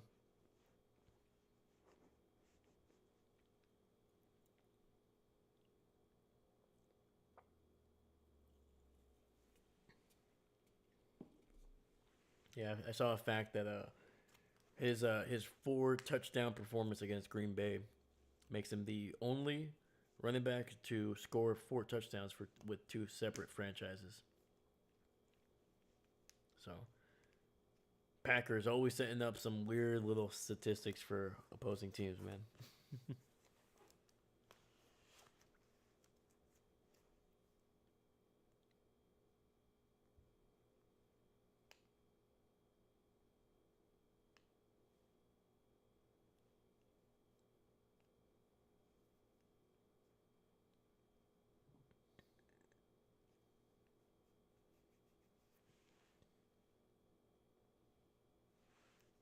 All right, we're back. 1st and 10, Jacksonville in the eye, hands off to Tutton, and he is able to pick up about 3 or 4 yards. Actually, that was Dallas. Is Tutton actually injured? Actually, I should have known that. He was out the last couple of weeks.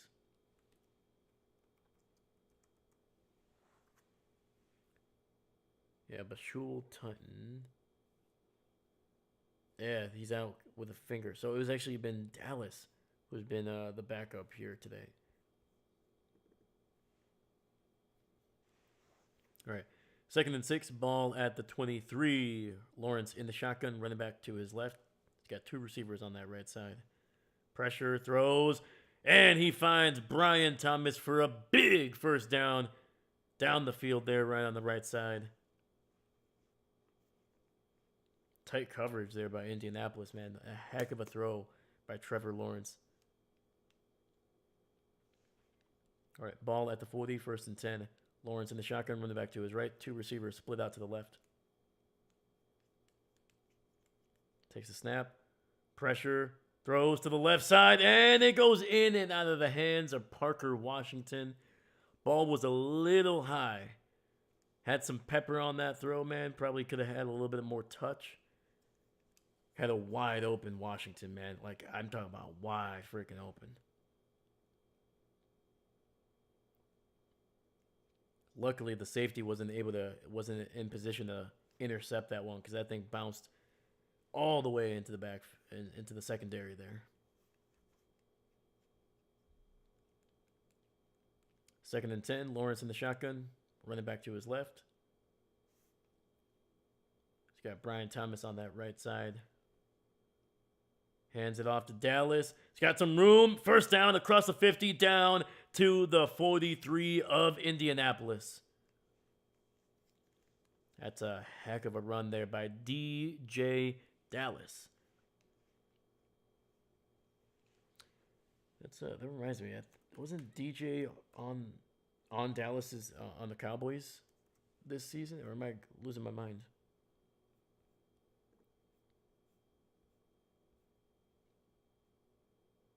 No, he was at Carolina. That's right, Carolina. I think we actually streamed a game where he played. All right, 1st and 10. Play action. Throws to the left, and he's got Thomas, but great defensive play there by the corner, able to slap that ball out of Thomas's hands, forcing an incomplete pass, 2nd and 10. Otherwise, they were going to get the ball, inside the 15 here? Yep.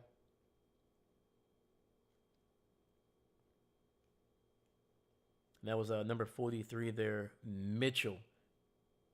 Cameron Mitchell, able to make a play on the ball.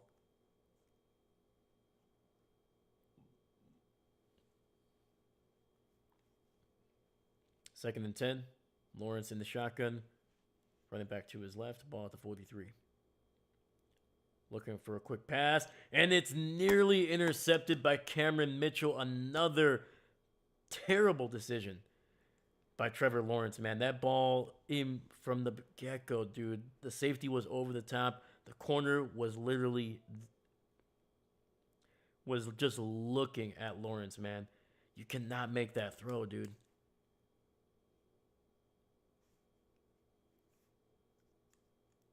Yep. Trevor Lawrence smacking his head. I was like, dude, like right away. I was like, what's going on there? Why would you throw that, man? Lawrence over the middle, and he's got a man to the 20. Parker Washington reversing field to the 15, to the 10, to the 5, and out of bounds, actually near the 6-yard line, but there is a flag. It came after the catch, but we'll see what it is.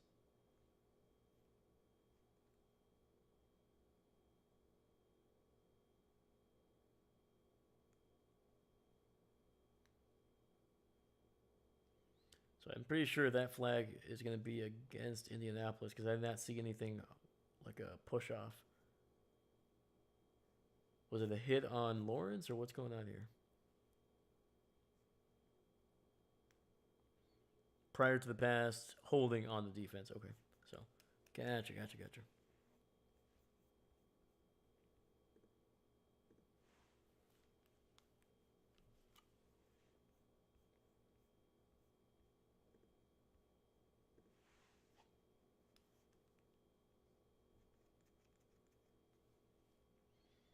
All right, 1st and 10, ball at the 6 here. Lawrence in the shotgun, running back to his left. Two receivers split out to the right.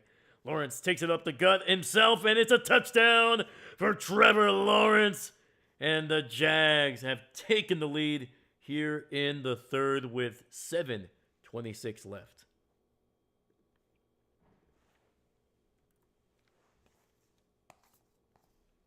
That is the second time Lawrence has been able to get into the end zone.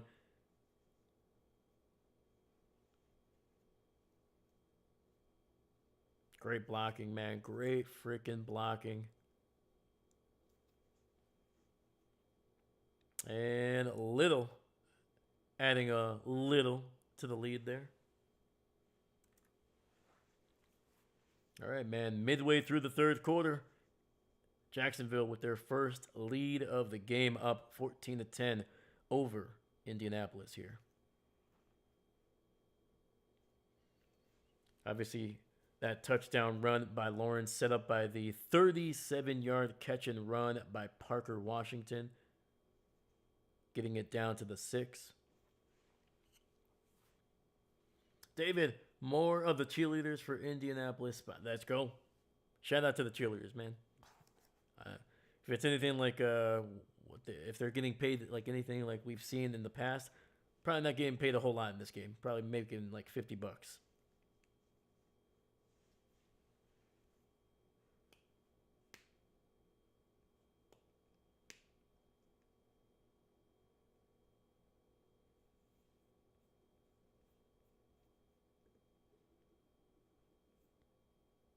Let's go, man. We still got 6 people watching right now, man. I appreciate you guys. Thank you. Thank you. Please, if you get a chance, leave a like, subscribe if you haven't. We do as many as 5 games per week on the channel, man. And I think actually this week we're doing 6. We did 2 on Thursday. We're doing 3 today, and we're gonna do Monday night tomorrow. So yeah, man, 6. So if that's something you're interested in, stick around, man. Like and subscribe. But thank you. All right. Let's look around the league. It's been a couple minutes. Most of these games are well into their second half. All right. Buccaneers with the ball at Miami 7. They are still trailing by 10.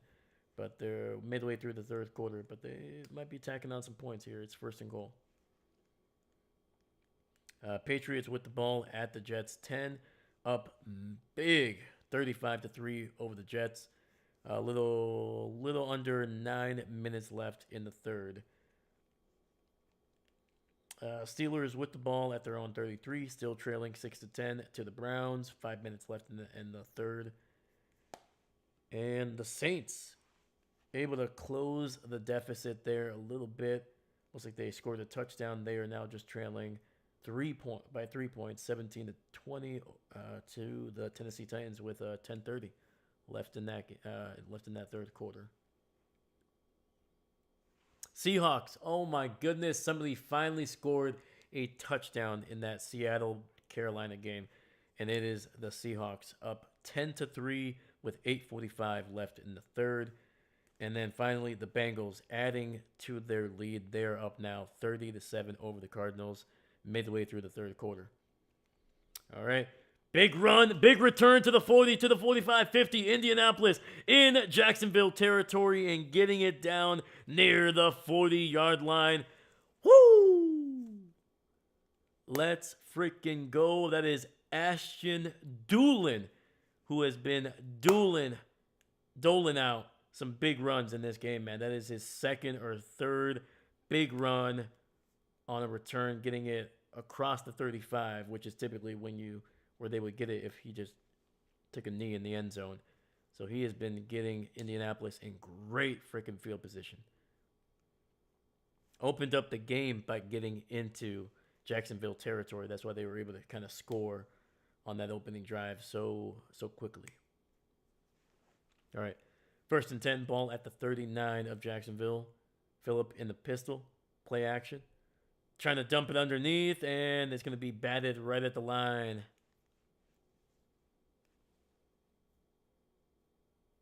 Oh, hold up.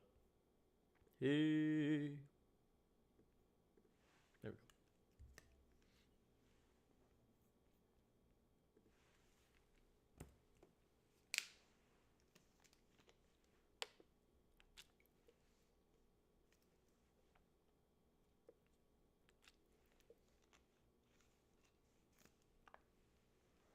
They got 2nd and 10 here.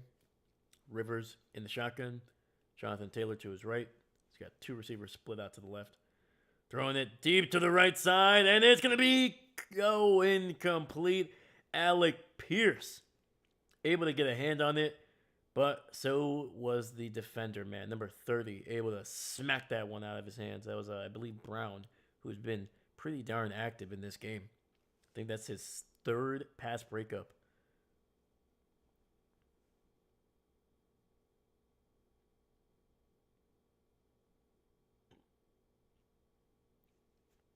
I think if Rivers kind of led him there, because Alec Pierce, man, he had beat Brown off the line. He had a step on him. 3rd and 10. Rivers throws to the left, and it's going to be caught, but I think he did not get both feet in bounds.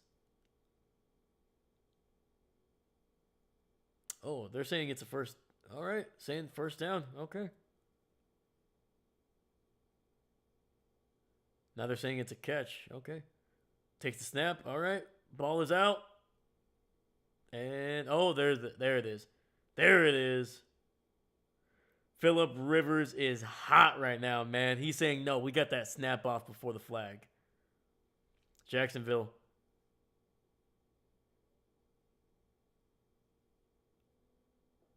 Let's see here. I don't know, man. I don't think he was able to get the toes in. Shane Steichen is telling the referees that's bad. That's bad.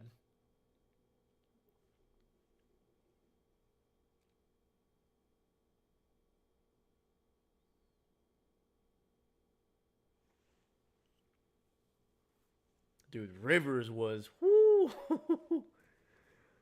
I'm pretty sure the referees were hearing a lot of gosh, dang, or dadgummit from him, man.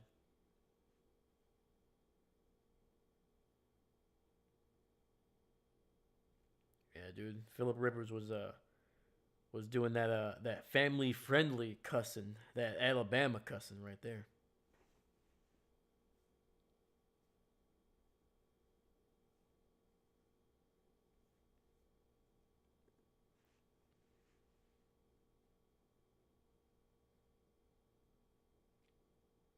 Rivers was like, he's like, I'm gonna be angry, but I'm gonna be pretending like my mom is watching right now. I gotta keep it, gotta keep it clean.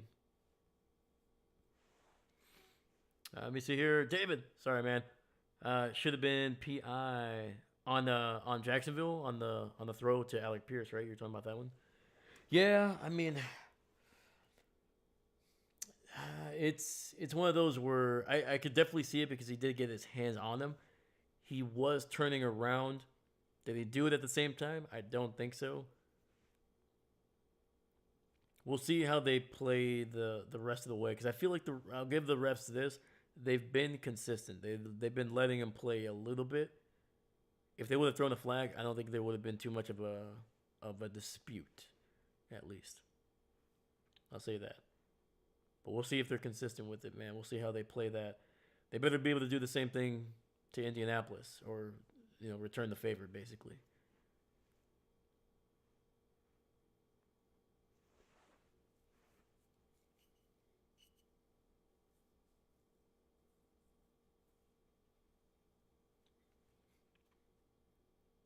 And the call stands as called. It's a first down. All right. Hand off to Jonathan Taylor. Breaks it to the 15, to the 10, to the 5. Touchdown, Indianapolis. We do have a flag. So I'm not going to get too excited here. Oh, it's a holding on the call. Come on. Come on. Tyler Warren gets it on the rookie.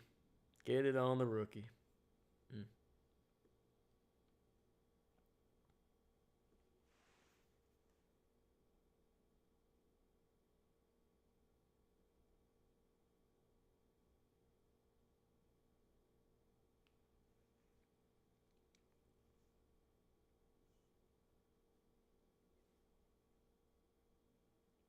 David, fair.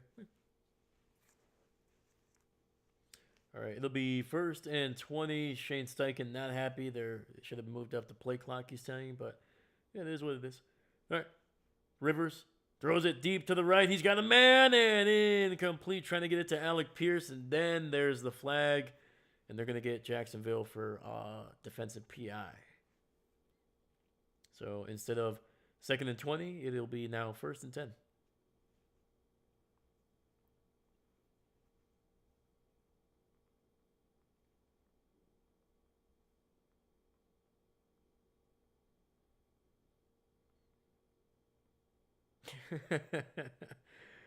Yeah, who was that? Number 29 there, 28.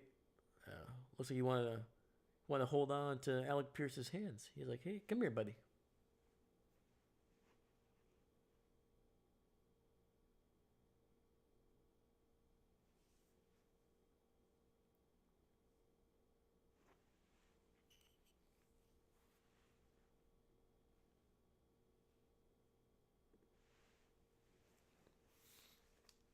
All right, 1st and goal from the 5 here. So Rivers in the shotgun, running back to his right. Hands it off to Taylor, and he's going to be able to pick up about a yard down to the 4.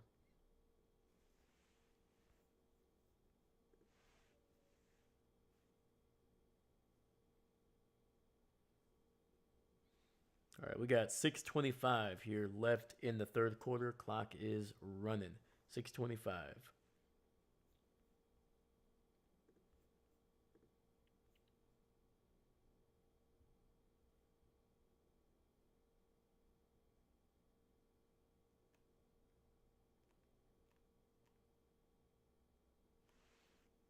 Rivers play action, dumps it over the top, and it's caught!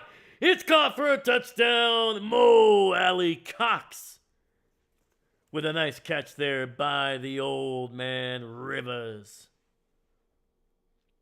And Mo Alley actually catching that one-handed. Nearly dropped it. Nearly dropped it. Nice.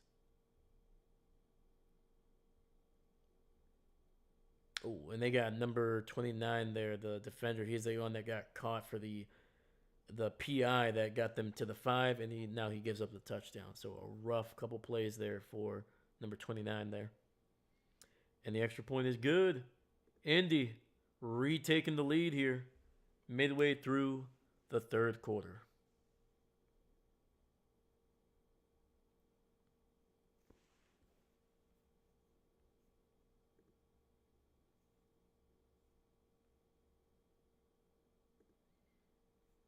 Sorry, number 29. I'm trying to get his actual name here. Eric Murray, the safety.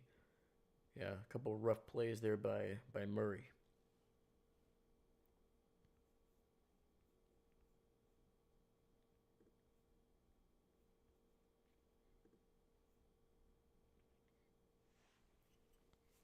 All right. Looking around the league, the Buccaneers able to shrink the deficit there a little bit, able to tack on a field goal. They're down 10-17 with just a few seconds left in the 3rd quarter. Patriots able to tack on another touchdown, up now 42-3, so a 39-point lead there against their rivals midway through the 3rd quarter. Would not be surprised if Drake May and the starters probably start heading towards the bench there, probably to start the 4th quarter. Titans able to tack on a field goal. They're up 23-17 over the Saints. Seahawks, ooh, they're waking up. They're waking up. Now they're up 17-3 over the Panthers. And Bengals still up by 23. Browns are still leading with the ball, up by 4. So yeah, man, games are starting to kind of shape up a little bit here. The Seahawks finally waking up a little bit, not surprising.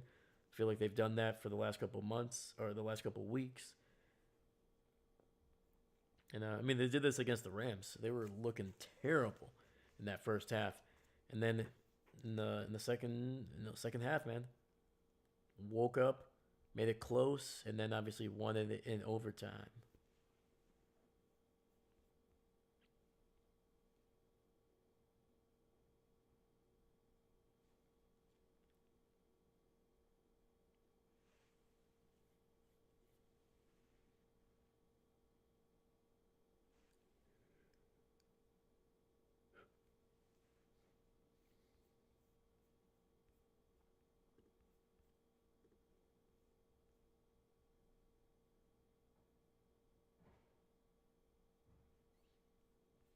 All right, Indianapolis about to kick it away here.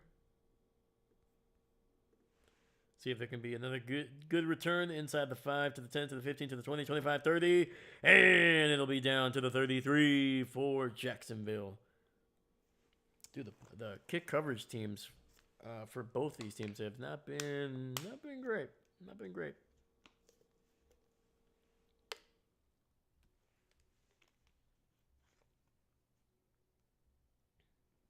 Seems like they've been consistently getting it across the 30.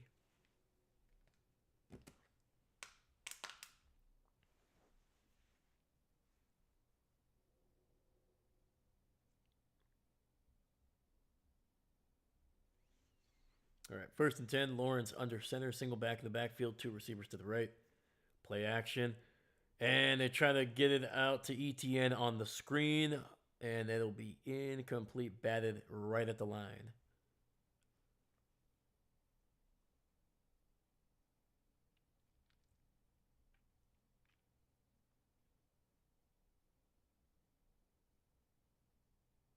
That was Leatu Latu, able to get the big paw up there to bring it down.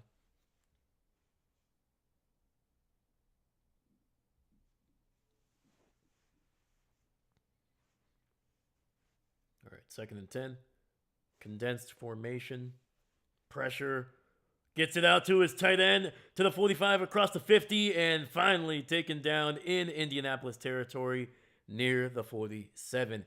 Brenton Strange, dude, he's been freaking phenomenal when he catches the ball, dude. I think he's averaging like 7 or 8 yards after the catch.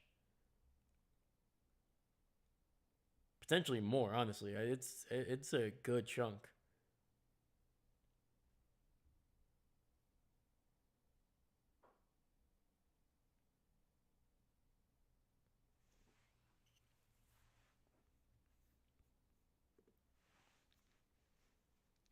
All right, 1st and 10.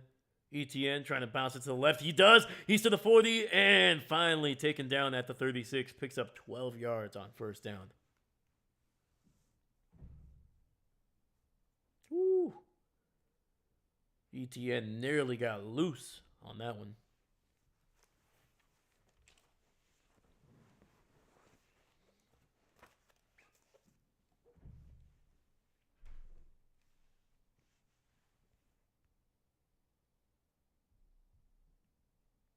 All right, we got 4:30 on the clock. 4:30 in the 3rd quarter.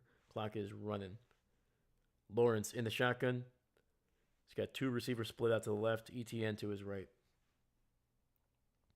Pressure, gets it out quickly, and Parker Washington able to pick up about 4 or 5 there on the left side.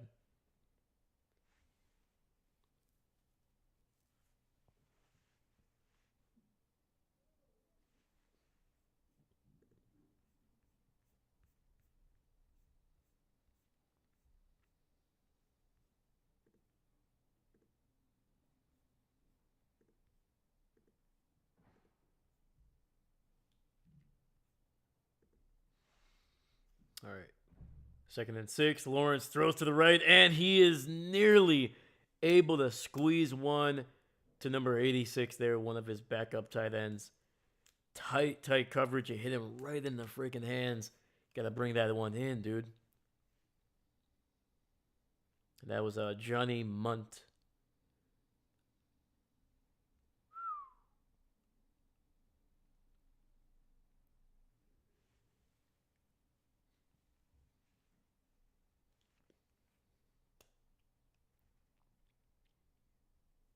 All right, 3rd and 6, ball at the 32. Indianapolis showing a lot of pressure on that right side.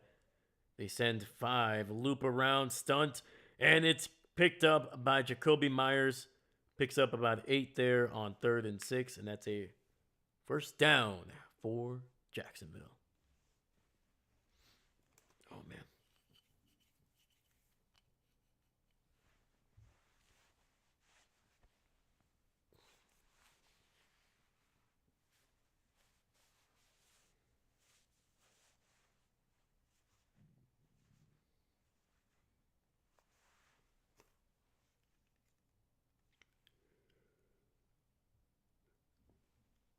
All right.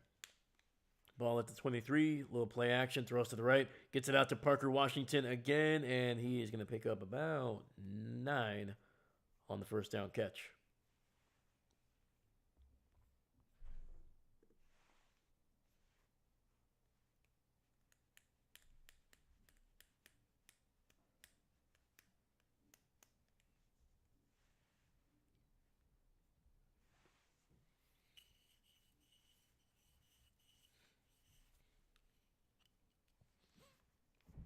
Second and 2.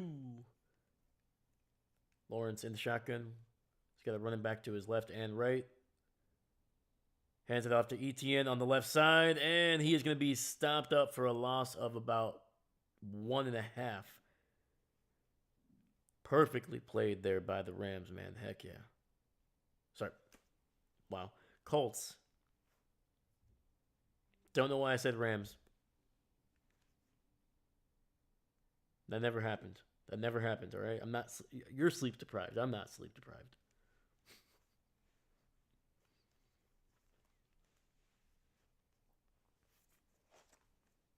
All right, we got 3rd and 3 here. All right, ball at the 16-yard line. Lawrence in the shotgun, running back to his right. Trying to get a quick throw, and it's going to be incomplete. Trying to get it to Brenton Strange. He's looking for a flag and not gonna get one.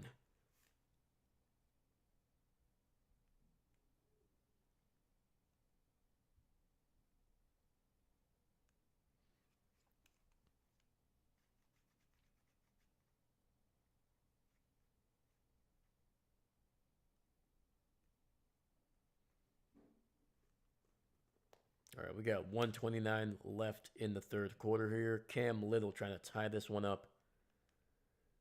Kick is up, and it's right down the middle, man. Right down the middle.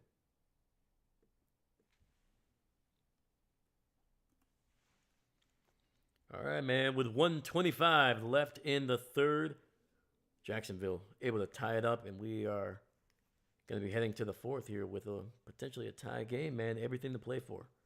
0-0, baby. David, Matt Stafford has some words for you. What do you want, Stafford? All right. I have no idea. Like, I wasn't even, like, I'm doing some notes here. Then not even, the Rams are not even on my radar this week. So I don't know why that name came into my head, but it did. Oh, man. Jesus. There we go.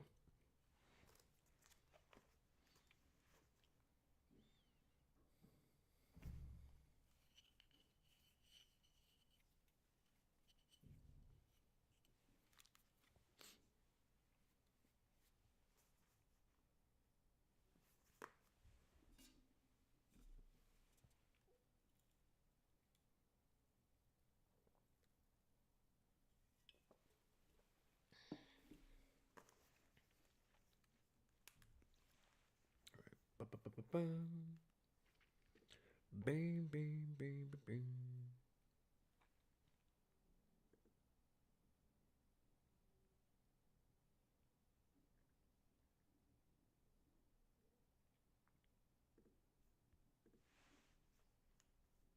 And the kick is away, and it'll be downed in the end zone. The Indianapolis Grandpas will get the ball at the 35.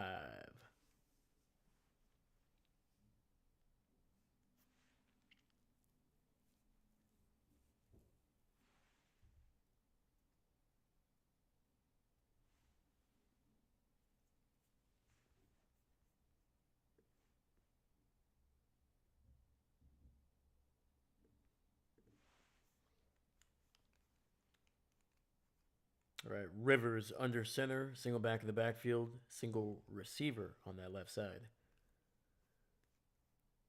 Taylor with a carry, and he picks up a yard. Eventually, you would think, I just don't know how much Rivers has in terms of an arm right now. I don't know how far he can get it down the field. But eventually, you're going to have to try to get Alec Pierce on a deep route, man, because he's feels like at least twice in the last in this quarter alone that he's been able to beat his man and have a step on him. So I don't know. All right, 2nd and 9. Rivers under center, little play action, looking. He's gonna run, and he is brought down for a sack back at the 30, losing about 4 yards on that one.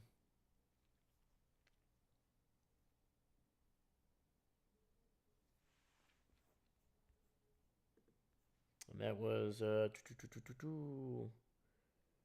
Trayvon Walker, man, the former first overall pick back in 2022. He was the player that was picked just before Aiden Hutchinson.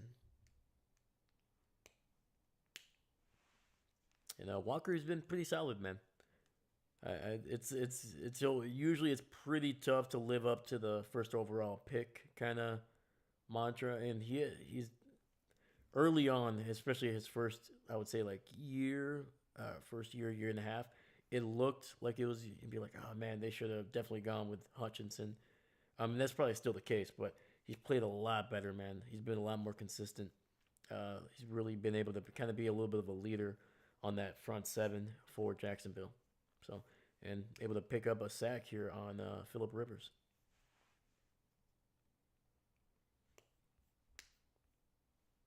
All right, man. So that was the final play of the third. We head to the fourth with everything to play for, basically. It is basically 0-0.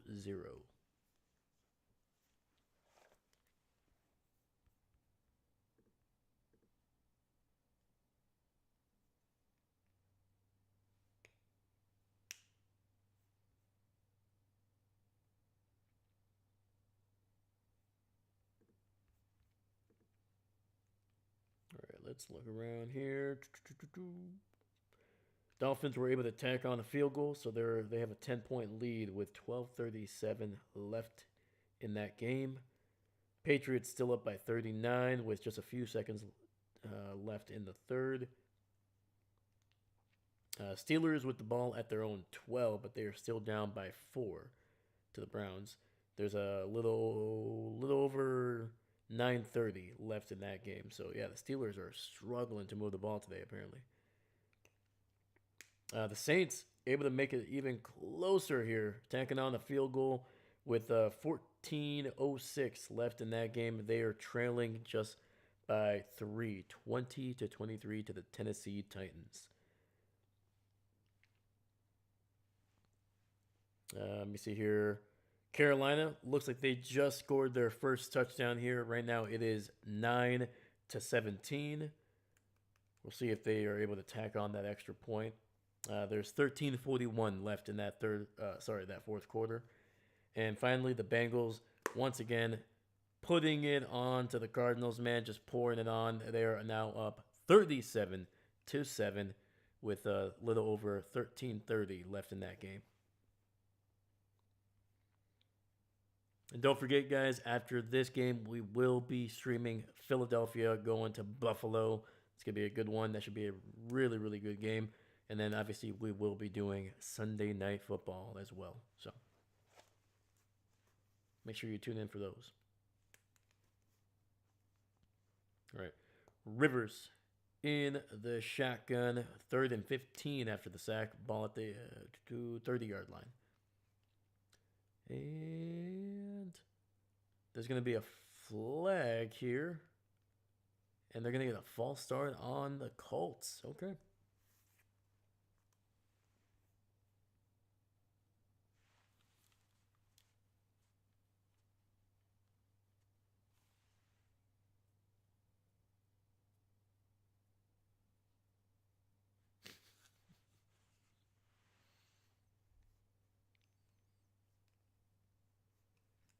All right, we got 3rd and 20 there.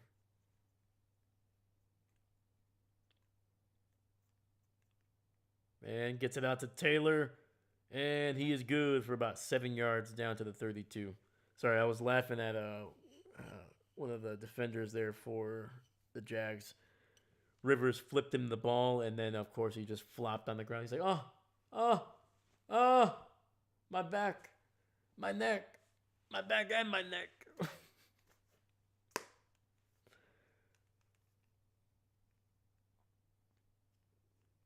All right, so Colts are going to punt this one away on with a 4th and 13 coming up here.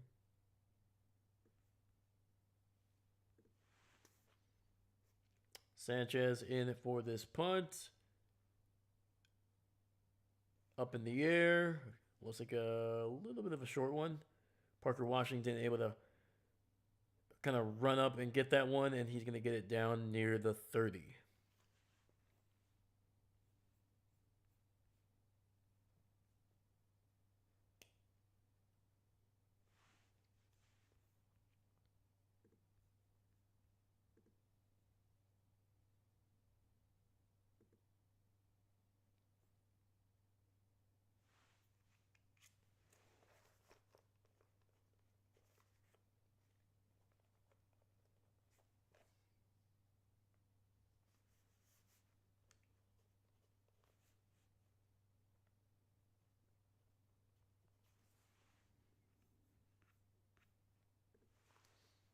All right, 1st and 10. Lawrence in the shotgun. Sorry, in the pistol, actually. Hand off to ETN with a head of steam there, picking up 5 yards. Dude, the acceleration on ETN, man, was insane on that one. That was like a freaking, looked like a Tesla, freaking just accelerating.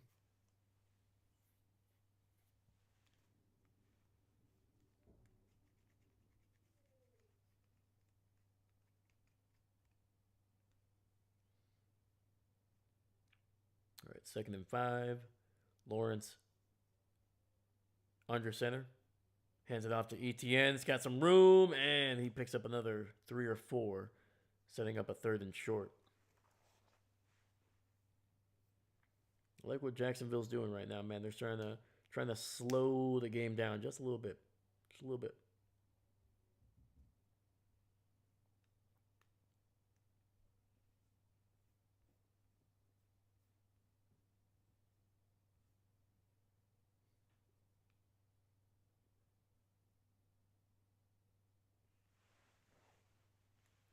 All right, we got 12:45 left in this game.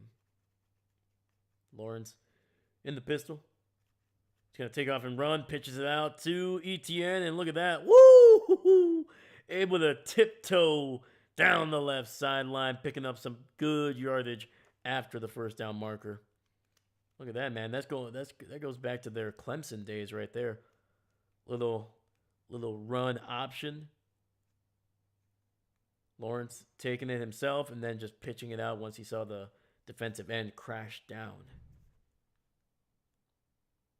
Great blocking down the field there by Jacoby Myers. Able to get just enough space to Travis Etienne.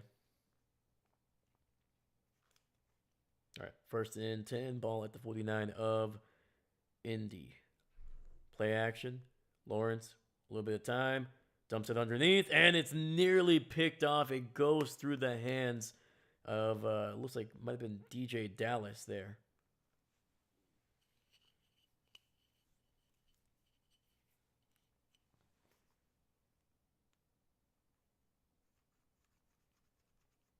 That was Cameron Mitchell who nearly picked that one off.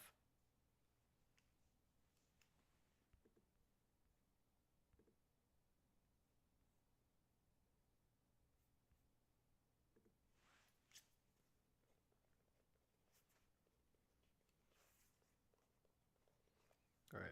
2nd and 10. 3 receivers on that right side. Gets it in the... Oh, nice little 1st down by Parker Washington.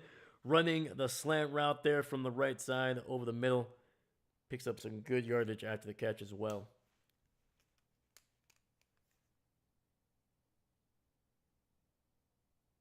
Yeah, that was a gain of about 15 on that one.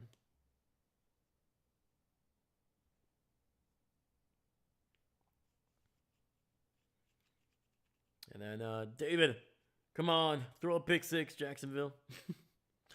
I mean, the way Trevor's been throwing it, man, he's been risking it a little bit. Would not be surprised if it happens. Indianapolis' secondary has played really dang well in this game. A lot of pressure. Lawrence throws it up down the field, and it's going to be incomplete. Trying to get it to Brian Thomas, just a little overthrown.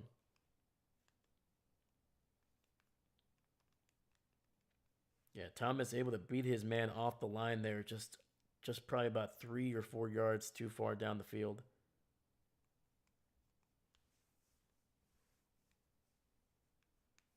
Actually, it seemed like it was just a little too far to the inside as well.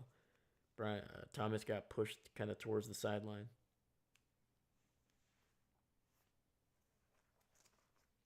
Second and 10. Ball at the 33 here. Lawrence in the shotgun. Takes the snap. Looks, throws, and he's got Parker Washington making a man miss. And he picks up about 7 or 8 there before going out of bounds on the right side.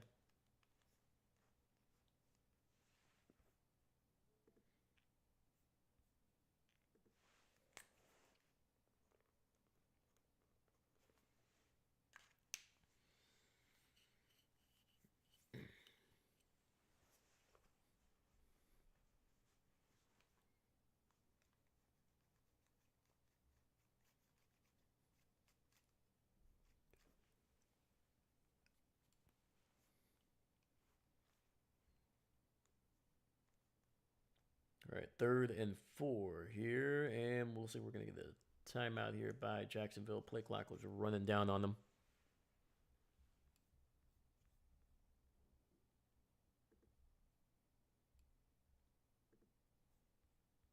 And actually, I forgot to take Jacksonville's first timeout off because they lost that challenge on the Josh Downs catch there, which did not look like a catch, according to me, and even Mike Pereira said that that right foot did not look like it was down. But so Jacksonville needed to burn that second timeout just now. So.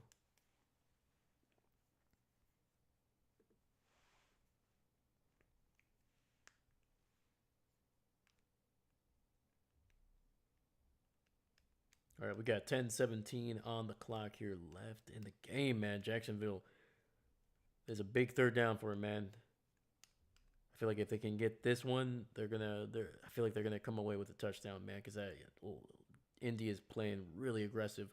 Toss to the right, and ETN is gonna come up a yard shy. 4th and 1. Heck of a job there by the Colts. Woo. If you're Cohen, dude, do you kick the field goal, take the lead, trust your defense? And it looks like that's what he's going to do here. He's looking at the offense, maybe trying to find a play, but you know what? You just take the points, man. It'd be one thing if you're down by, 2 scores. You can't never go wrong by taking the lead. And there's plenty of time in this game, too. No, they're staying on the field. What? Okay, all right. 4th and 1. Lawrence does not get it. He is stopped short of the first down. Jags come away with nothing on this drive.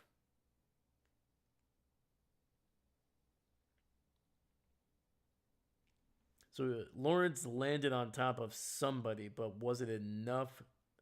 And when did they blow the play dead?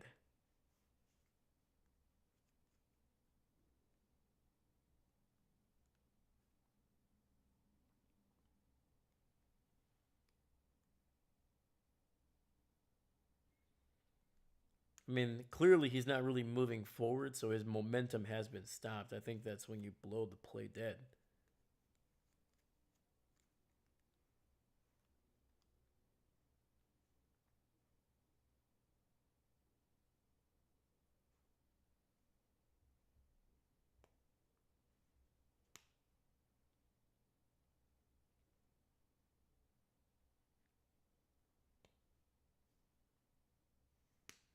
And right now they're saying they're short. Turnover on downs.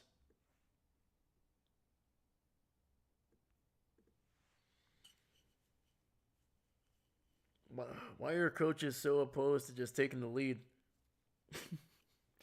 Like, I would understand if there was like 4 minutes left, 3 minutes left. I was like, okay, We're not going to probably get the ball back. They will have a chance to just win the game with a touchdown or even kick a field goal and send it into overtime. But there's still 9 minutes left. Your defense has done a pretty dang good job so far. Like, take the lead. Even if they give up a touchdown, you will get the ball back with at least 5 to 3 minutes left.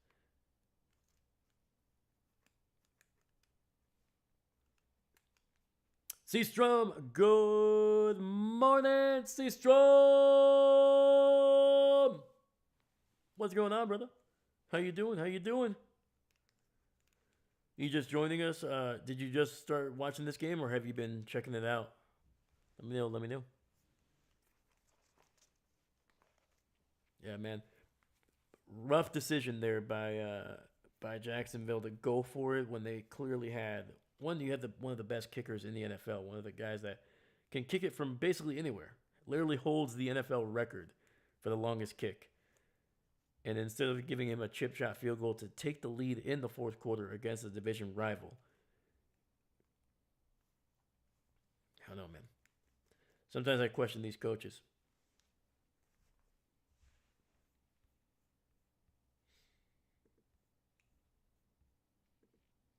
Actually, not sometimes. I question these coaches a lot.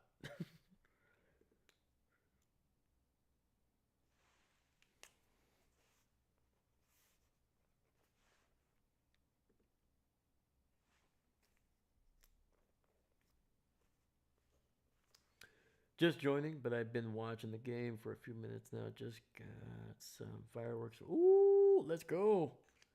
Let's go. Heck yeah, my man. What kind of fireworks, man? What kind of fireworks?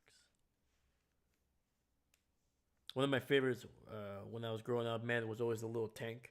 They had like the two little things, or I think it was three actually, right in the front there. That was always one of my favorite ones. I was a big toy car kid when I was a kid.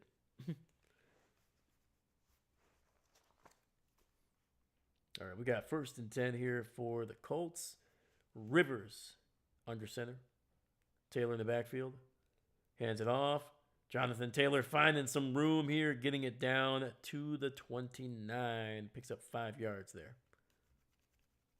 We got 9-10 on the clock. Clock is running. And then Seastrom, who do you have? Who'd you pick to win this game, my man? Let me know.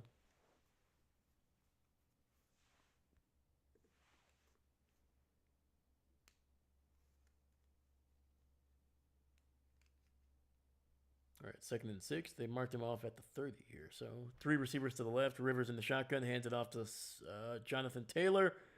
And he gets it just across the 30-yard line. Let's go, baby. We got 7 people watching right now. Let's go. Happy New Year, guys. Happy New Year. And if you get a chance, please like and subscribe. It helps out the video, helps out the channel a ton. Thank you.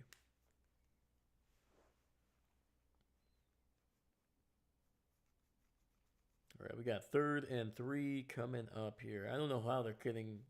I don't know how they got 3 yards out of that play. Pretty sure he was stacked up right. Yeah, anyway. All right.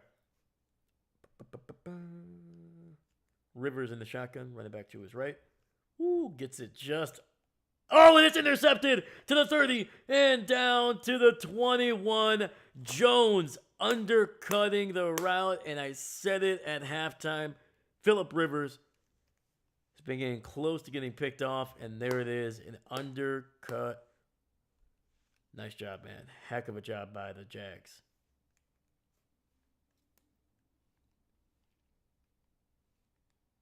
Ooh, he read that one all the way, man. The ball was slightly batted at the line, but I think it was going to be picked off regardless, man. Jones completely was able to just fire off into that flat route there, man.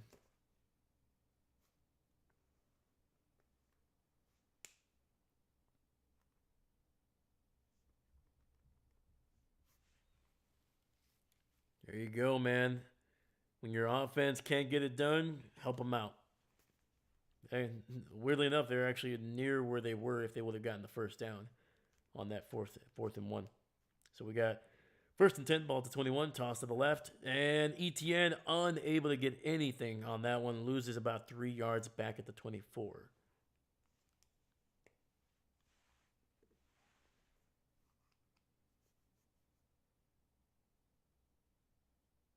Yeah, it looks like Brenton Strange just decided not to block Franklin on that one, number 44.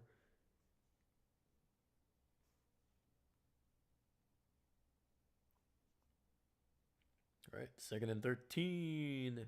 Lawrence in the shotgun, ETN to the right. Single receiver on that left side.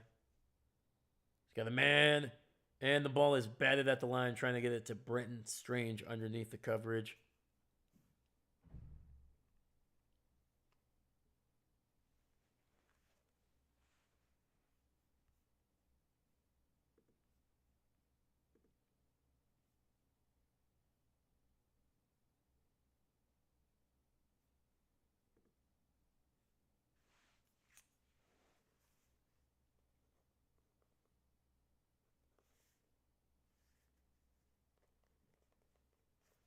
All right, we got third and 13 here. Lawrence alone in the shotgun.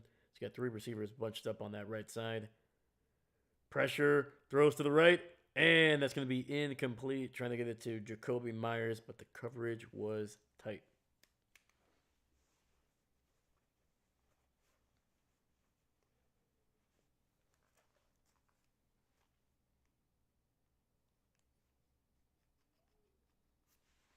All right, looks like they're going to settle for a Cam Little field goal here.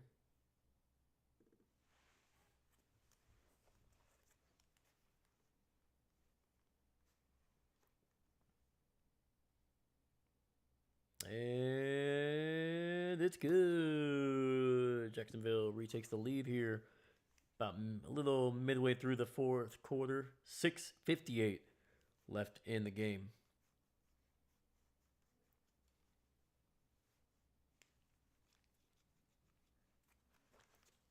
All right, I'm going to use the bathroom real quick. I'll be right back.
Guess who's back?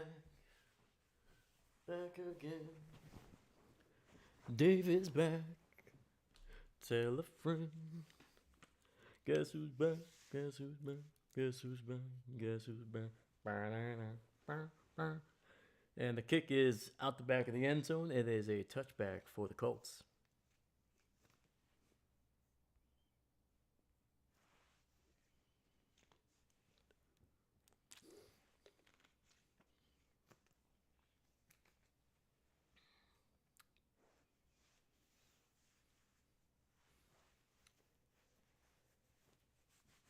Ooh, there we go.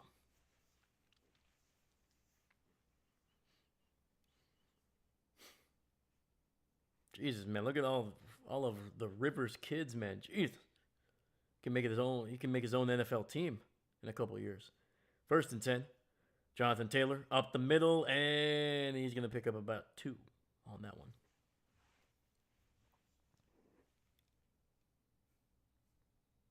Ooh, David, what's going on, my man?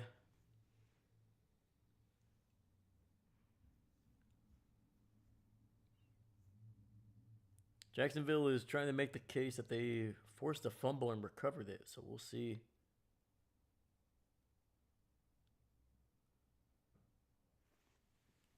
Referee is saying that the ruling on the field is the runner is down by contact. Okay. All right. 2nd and 9.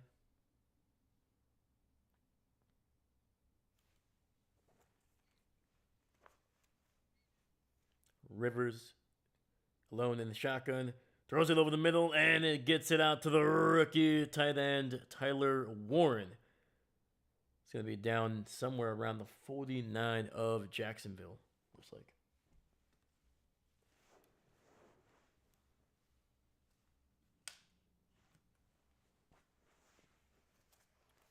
Son of a biscuit. I think I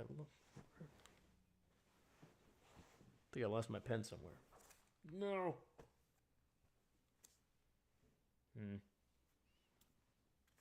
All right. 1st and 10 here. Ball at the 50. Rivers under center. Single back in the backfield. Single receiver on that left side as well. Hands it off. Taylor trying to bounce it to the outside, and it's going to be taken down for a loss of 2 back in their own territory.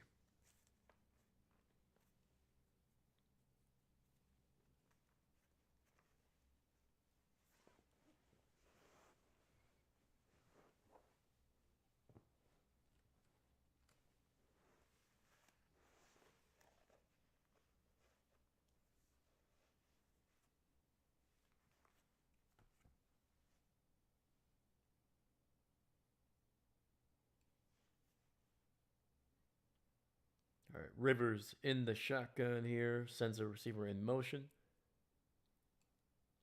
Looks, throws, and Mo Alley Cox getting it down to the 45 of Jacksonville. So it picks up about 7 on that one. 3rd and 5 coming up. Clock is now going to be under 4:30.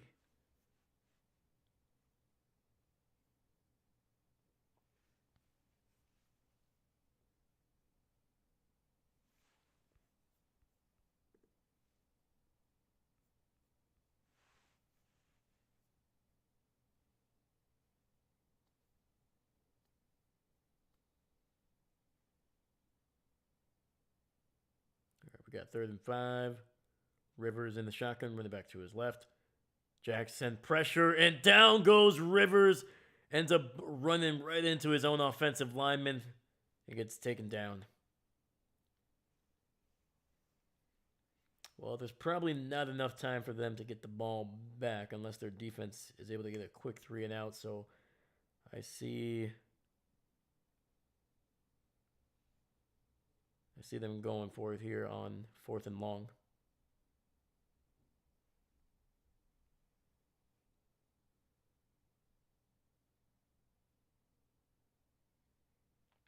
All right, 4th and 11. 3 receivers to the left. Rivers in the shotgun. Jags send forward, throws it down the field, and it's going to be batted up in the air. Incomplete. Turnover on downs. No flags. And we got 3:06 left in this game, and the Jags with the lead and the ball.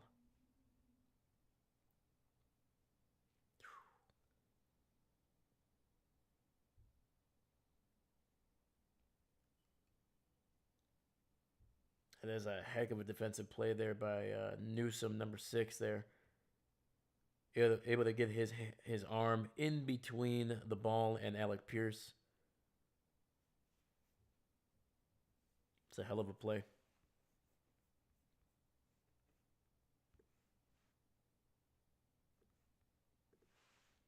Handoff, ETN cuts it up the middle, and he's going to get it down to the 40. Picks up a good chunk there. Picks up about 8 yards on first down.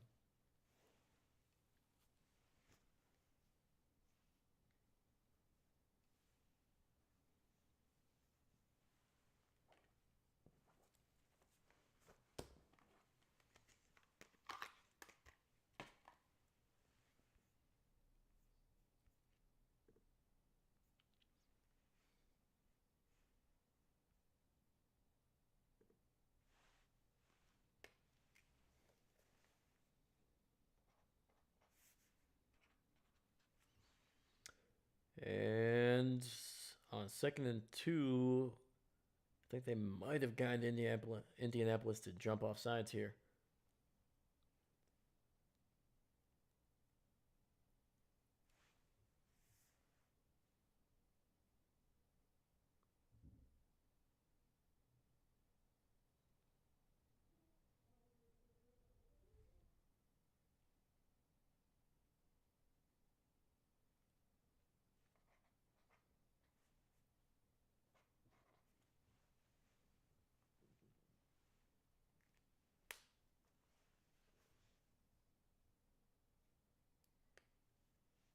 And Jacksonville actually declined the penalty there, so 2nd and 2. There's a referee holding up the play here. I'm not sure what's going on.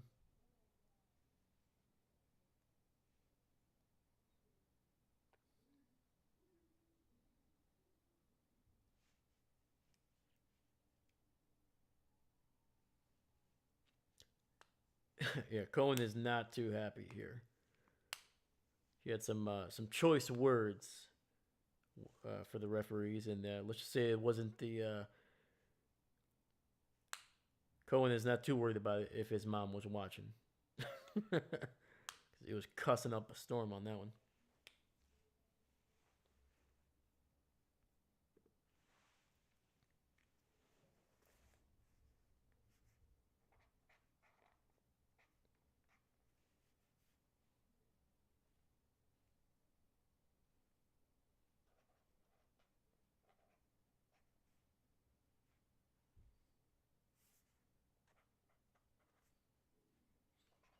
All right, 2nd and 2.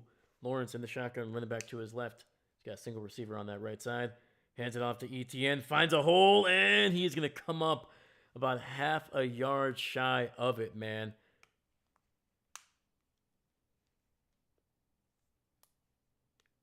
Try to hit it with some power, and it did not go that well for him, but got at least half of what they needed.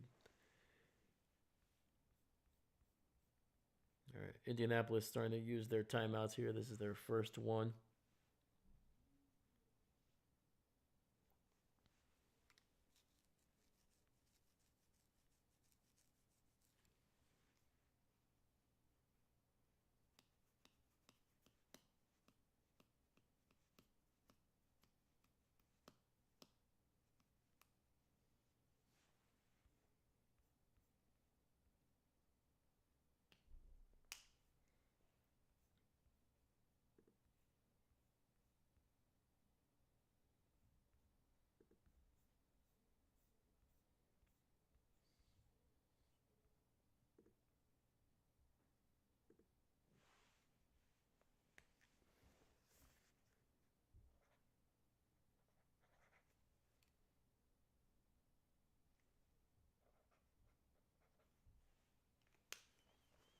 All right, 3rd and 1.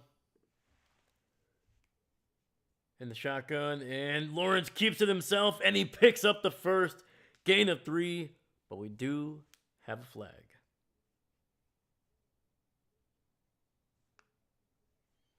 The Indy players are pointing at Jacksonville, and based on Cohen's reaction, it is going to be on Jacksonville here, man.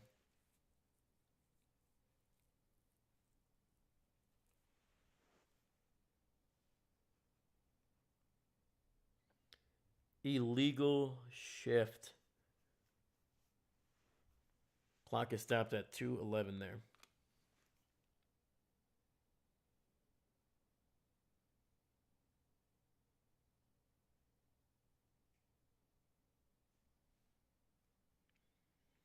And David Pitfall fails, 4th and 17 seconds left, down by 7. Oh boy. Oh boy. That's not good. Not good. 3rd and 6. Lawrence in the shotgun. Running back to his right. He's got 2 receivers split out to the left. And I think they're going to get Jacksonville for another false start here. Another penalty. Moving them back.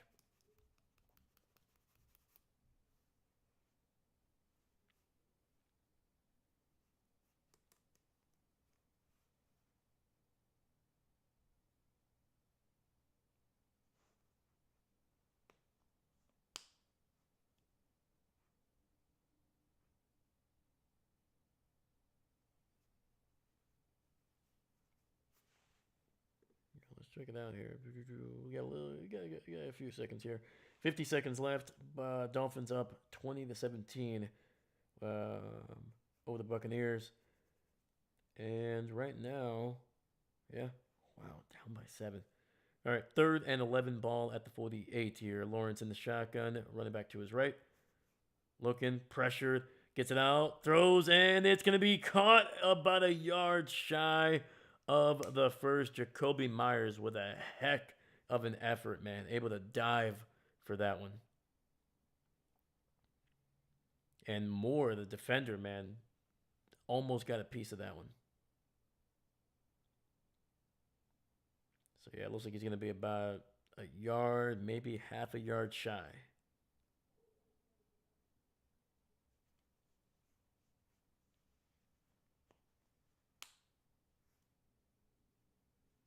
All right. Well, we reached the 2-minute warning here.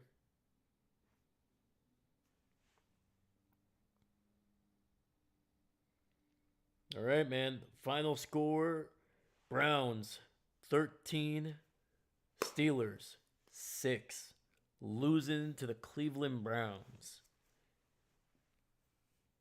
That's rough. That is rough. Patriots get a win, 42-10 over the Jets. That's been finalized. Bengals with a 37-14 victory over the Cards there. That is also finalized. Seahawks winning big with a minute 18 left, up 27-10 over the Panthers. And with the Buccaneers on the verge of losing here, that'll set up a winner take all next week between the Tampa Bay Buccaneers and the Carolina Panthers.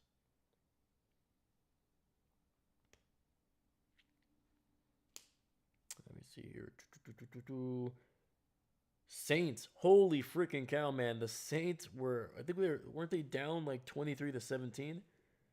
Like last time we checked, with 2:34 left, they are up 34-26. Still only a 1-possession lead, but amazing that they were able to turn that around so quickly. The Titans do have the ball at the 37 of New Orleans, so they have a chance here to tie it up, but they need to score a touchdown and the 2-point conversion to be able to force overtime, potentially. And there it is. Final score, Tampa Bay 17, Miami 20. Buccaneers could not get it done here, man.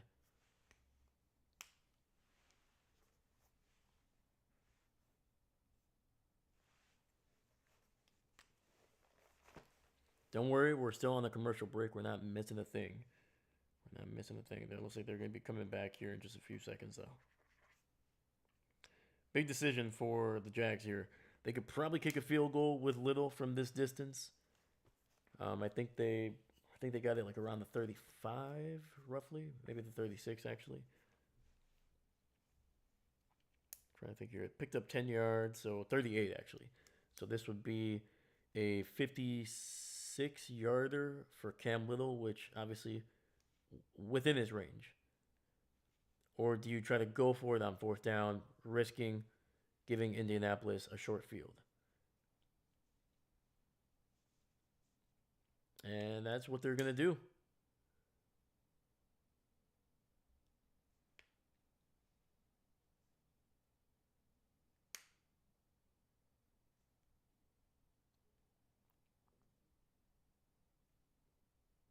And from the looks of it, they're going to try to get them to jump off sides.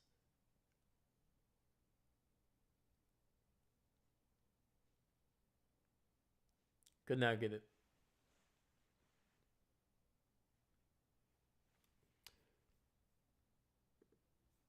The Jags used their final timeout here to avoid the delay of game penalty. It'll be 4th and 1.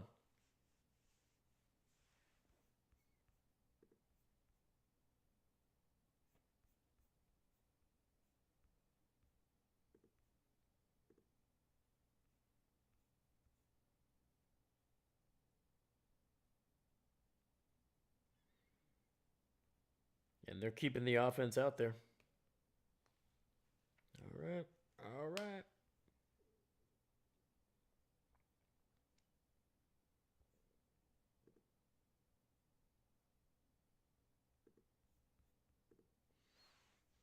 All right. 4th and 1. Instead of kicking a 56-yarder to make it a 6-point game, they're going to go for it. Lawrence under center. And he runs it in, and it's a first down. Gain of 3. No flags. And that's the game. Indy can still stop the clock, I guess, 2 times here. So let's see. I think they are actually going to use one of their 2 remaining timeouts.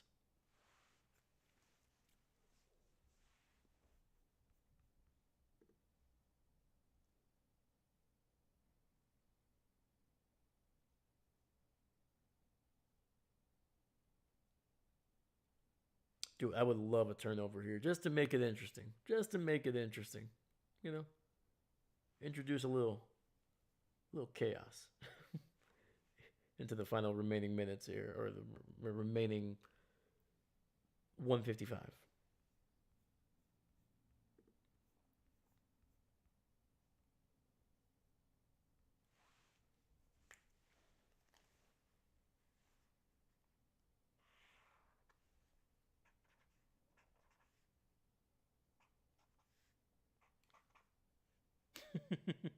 Yes. I agree with you, David. And it's going to be a run up the middle here. ETN picks up about 3 or 4. And that's going to be Colts' final timeout here.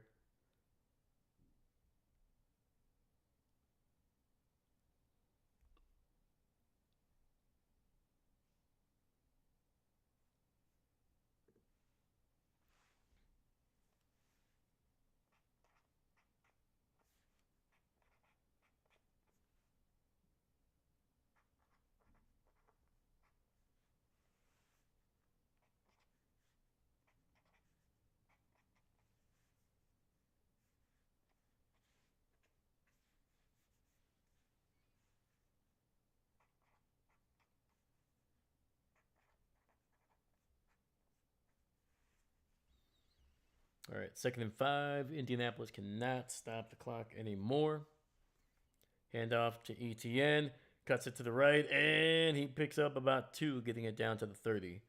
They'll be able to wind this clock down near the 1-minute mark and run one more play.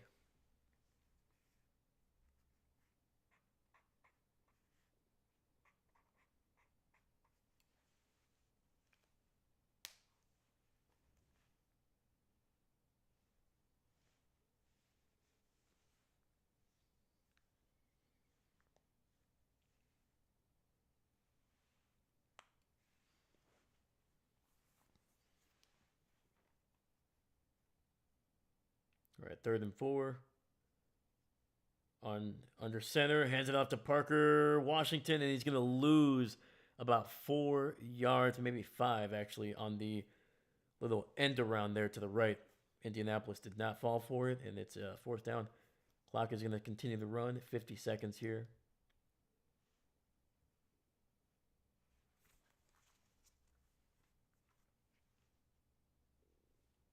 Oh, sorry. Forgot to take off Indy's final touchdown that they used a couple minutes ago.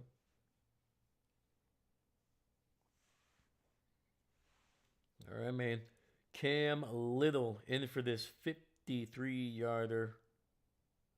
Kick is up. And it is good. Just sneaking in to that left side. Whew. 18 seconds left, and the Jags have a 6-point lead late in this game.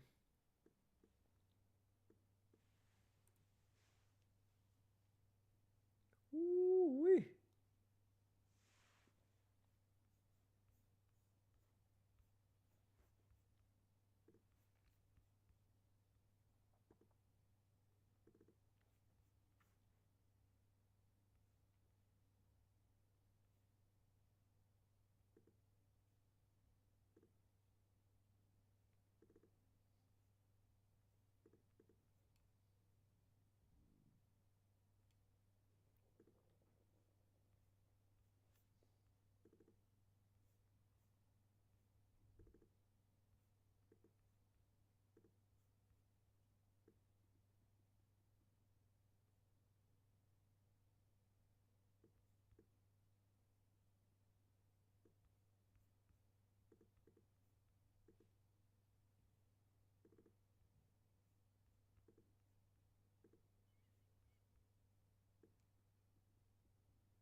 Kick is away. It goes out the back of the end zone, and we're going to get just a few more minutes of Old Man Rivers and the Indianapolis Grandpas here.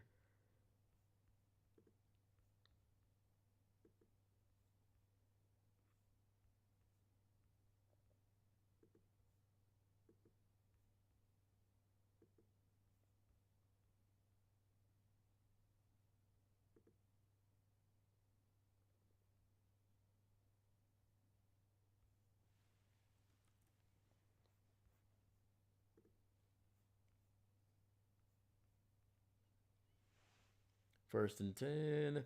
Throws to the left, and it's going to be incomplete. Trying to get it to Alec Pierce down the field.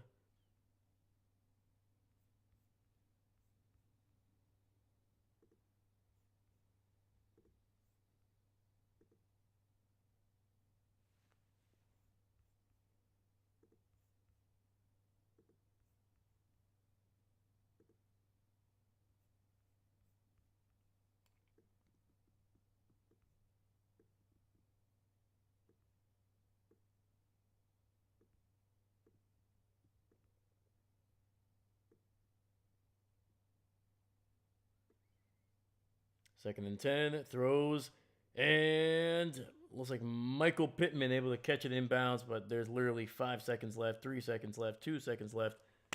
That's going to be the final play of this game. There is going to be a penalty, apparently.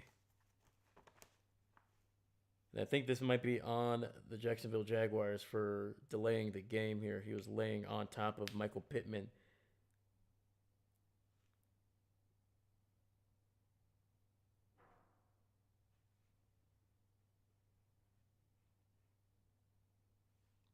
Dave, it's windy, cold, and it's starting to snow. Thanks. This Christmas weather a few days late.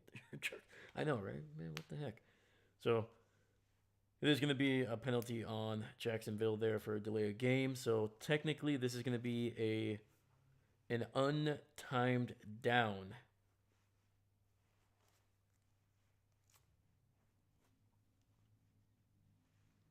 Oh, they're actually, no, sorry. They're putting 4 seconds back on the clock, and they're actually putting in Riley Leonard. Just because I'm assuming they're trying to do a Hail Mary here. And at this point, Rivers does not have enough arm to potentially get this one at least 55 to 60 yards down the field to get it into the end zone. So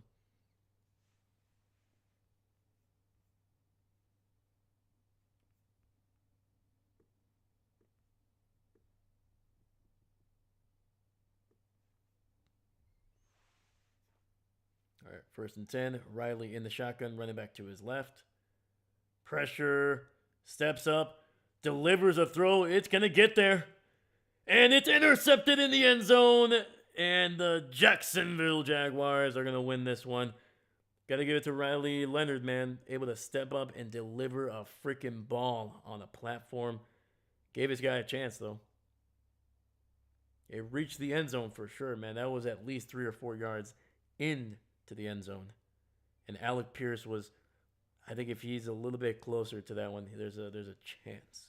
Just a chance. He might have been able to make a play on it.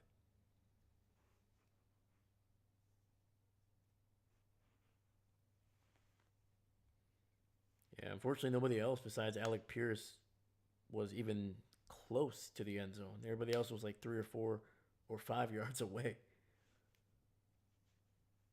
Yeah, nobody kind of boxing out for Pierce there. So, all right, man. A heck of a game. It was a lot closer than I think some people may have expected, but I had a feeling this one was going to be competitive. But final score, man, Jacksonville 23, Indianapolis 17.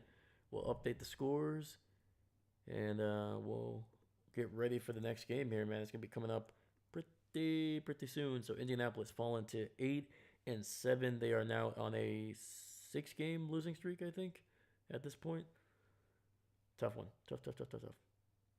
And the Jags improve to 12-4 with a chance, potentially, to finish off the division here next week. So, Beyond, what's going on? Won a $200 on a 3-legged parlay, +7 on the Colts. Hey, man, congrats, brother. Heck yeah, dude. Right on, man. Welcome to the channel, man. Congratulations, dude. Heck yeah. Gotta get that money, man, especially after the holidays. Right on, brother. All right, man. Thank you guys so much, man. I gotta get ready for the next game. It's gonna start up in like 15 minutes. So I'm gonna bounce out of here really quickly. Usually that's what we kind of do with the first game anyway. But I'll try to wrap some things up as we're kind of talking about as we're watching Philly and Buffalo there. So thank you so much, man. Shout out to Seastrom. Shout out to David. You guys are always here, man. I appreciate you guys. Shout out to Dahlia, Captain Mickey Mouse as well. Thank you. Eben, shout out to you, my brother. Welcome back, man. It's good to see you again. Chris Lasso. Dude, Dolphins getting the win. Let's go, baby. Heck yeah. And then shout out to Beyond Bathing, my brother. Good luck. Hey, good job on that parlay, man. And hopefully the good luck keeps on going for you, brother. Keep on going. And David with a Go Bills. Let's go. Heck yeah, man. All right, guys. I will see you in a bit. Thank you so much. Once again, my name is Dave, and I'm not a coach.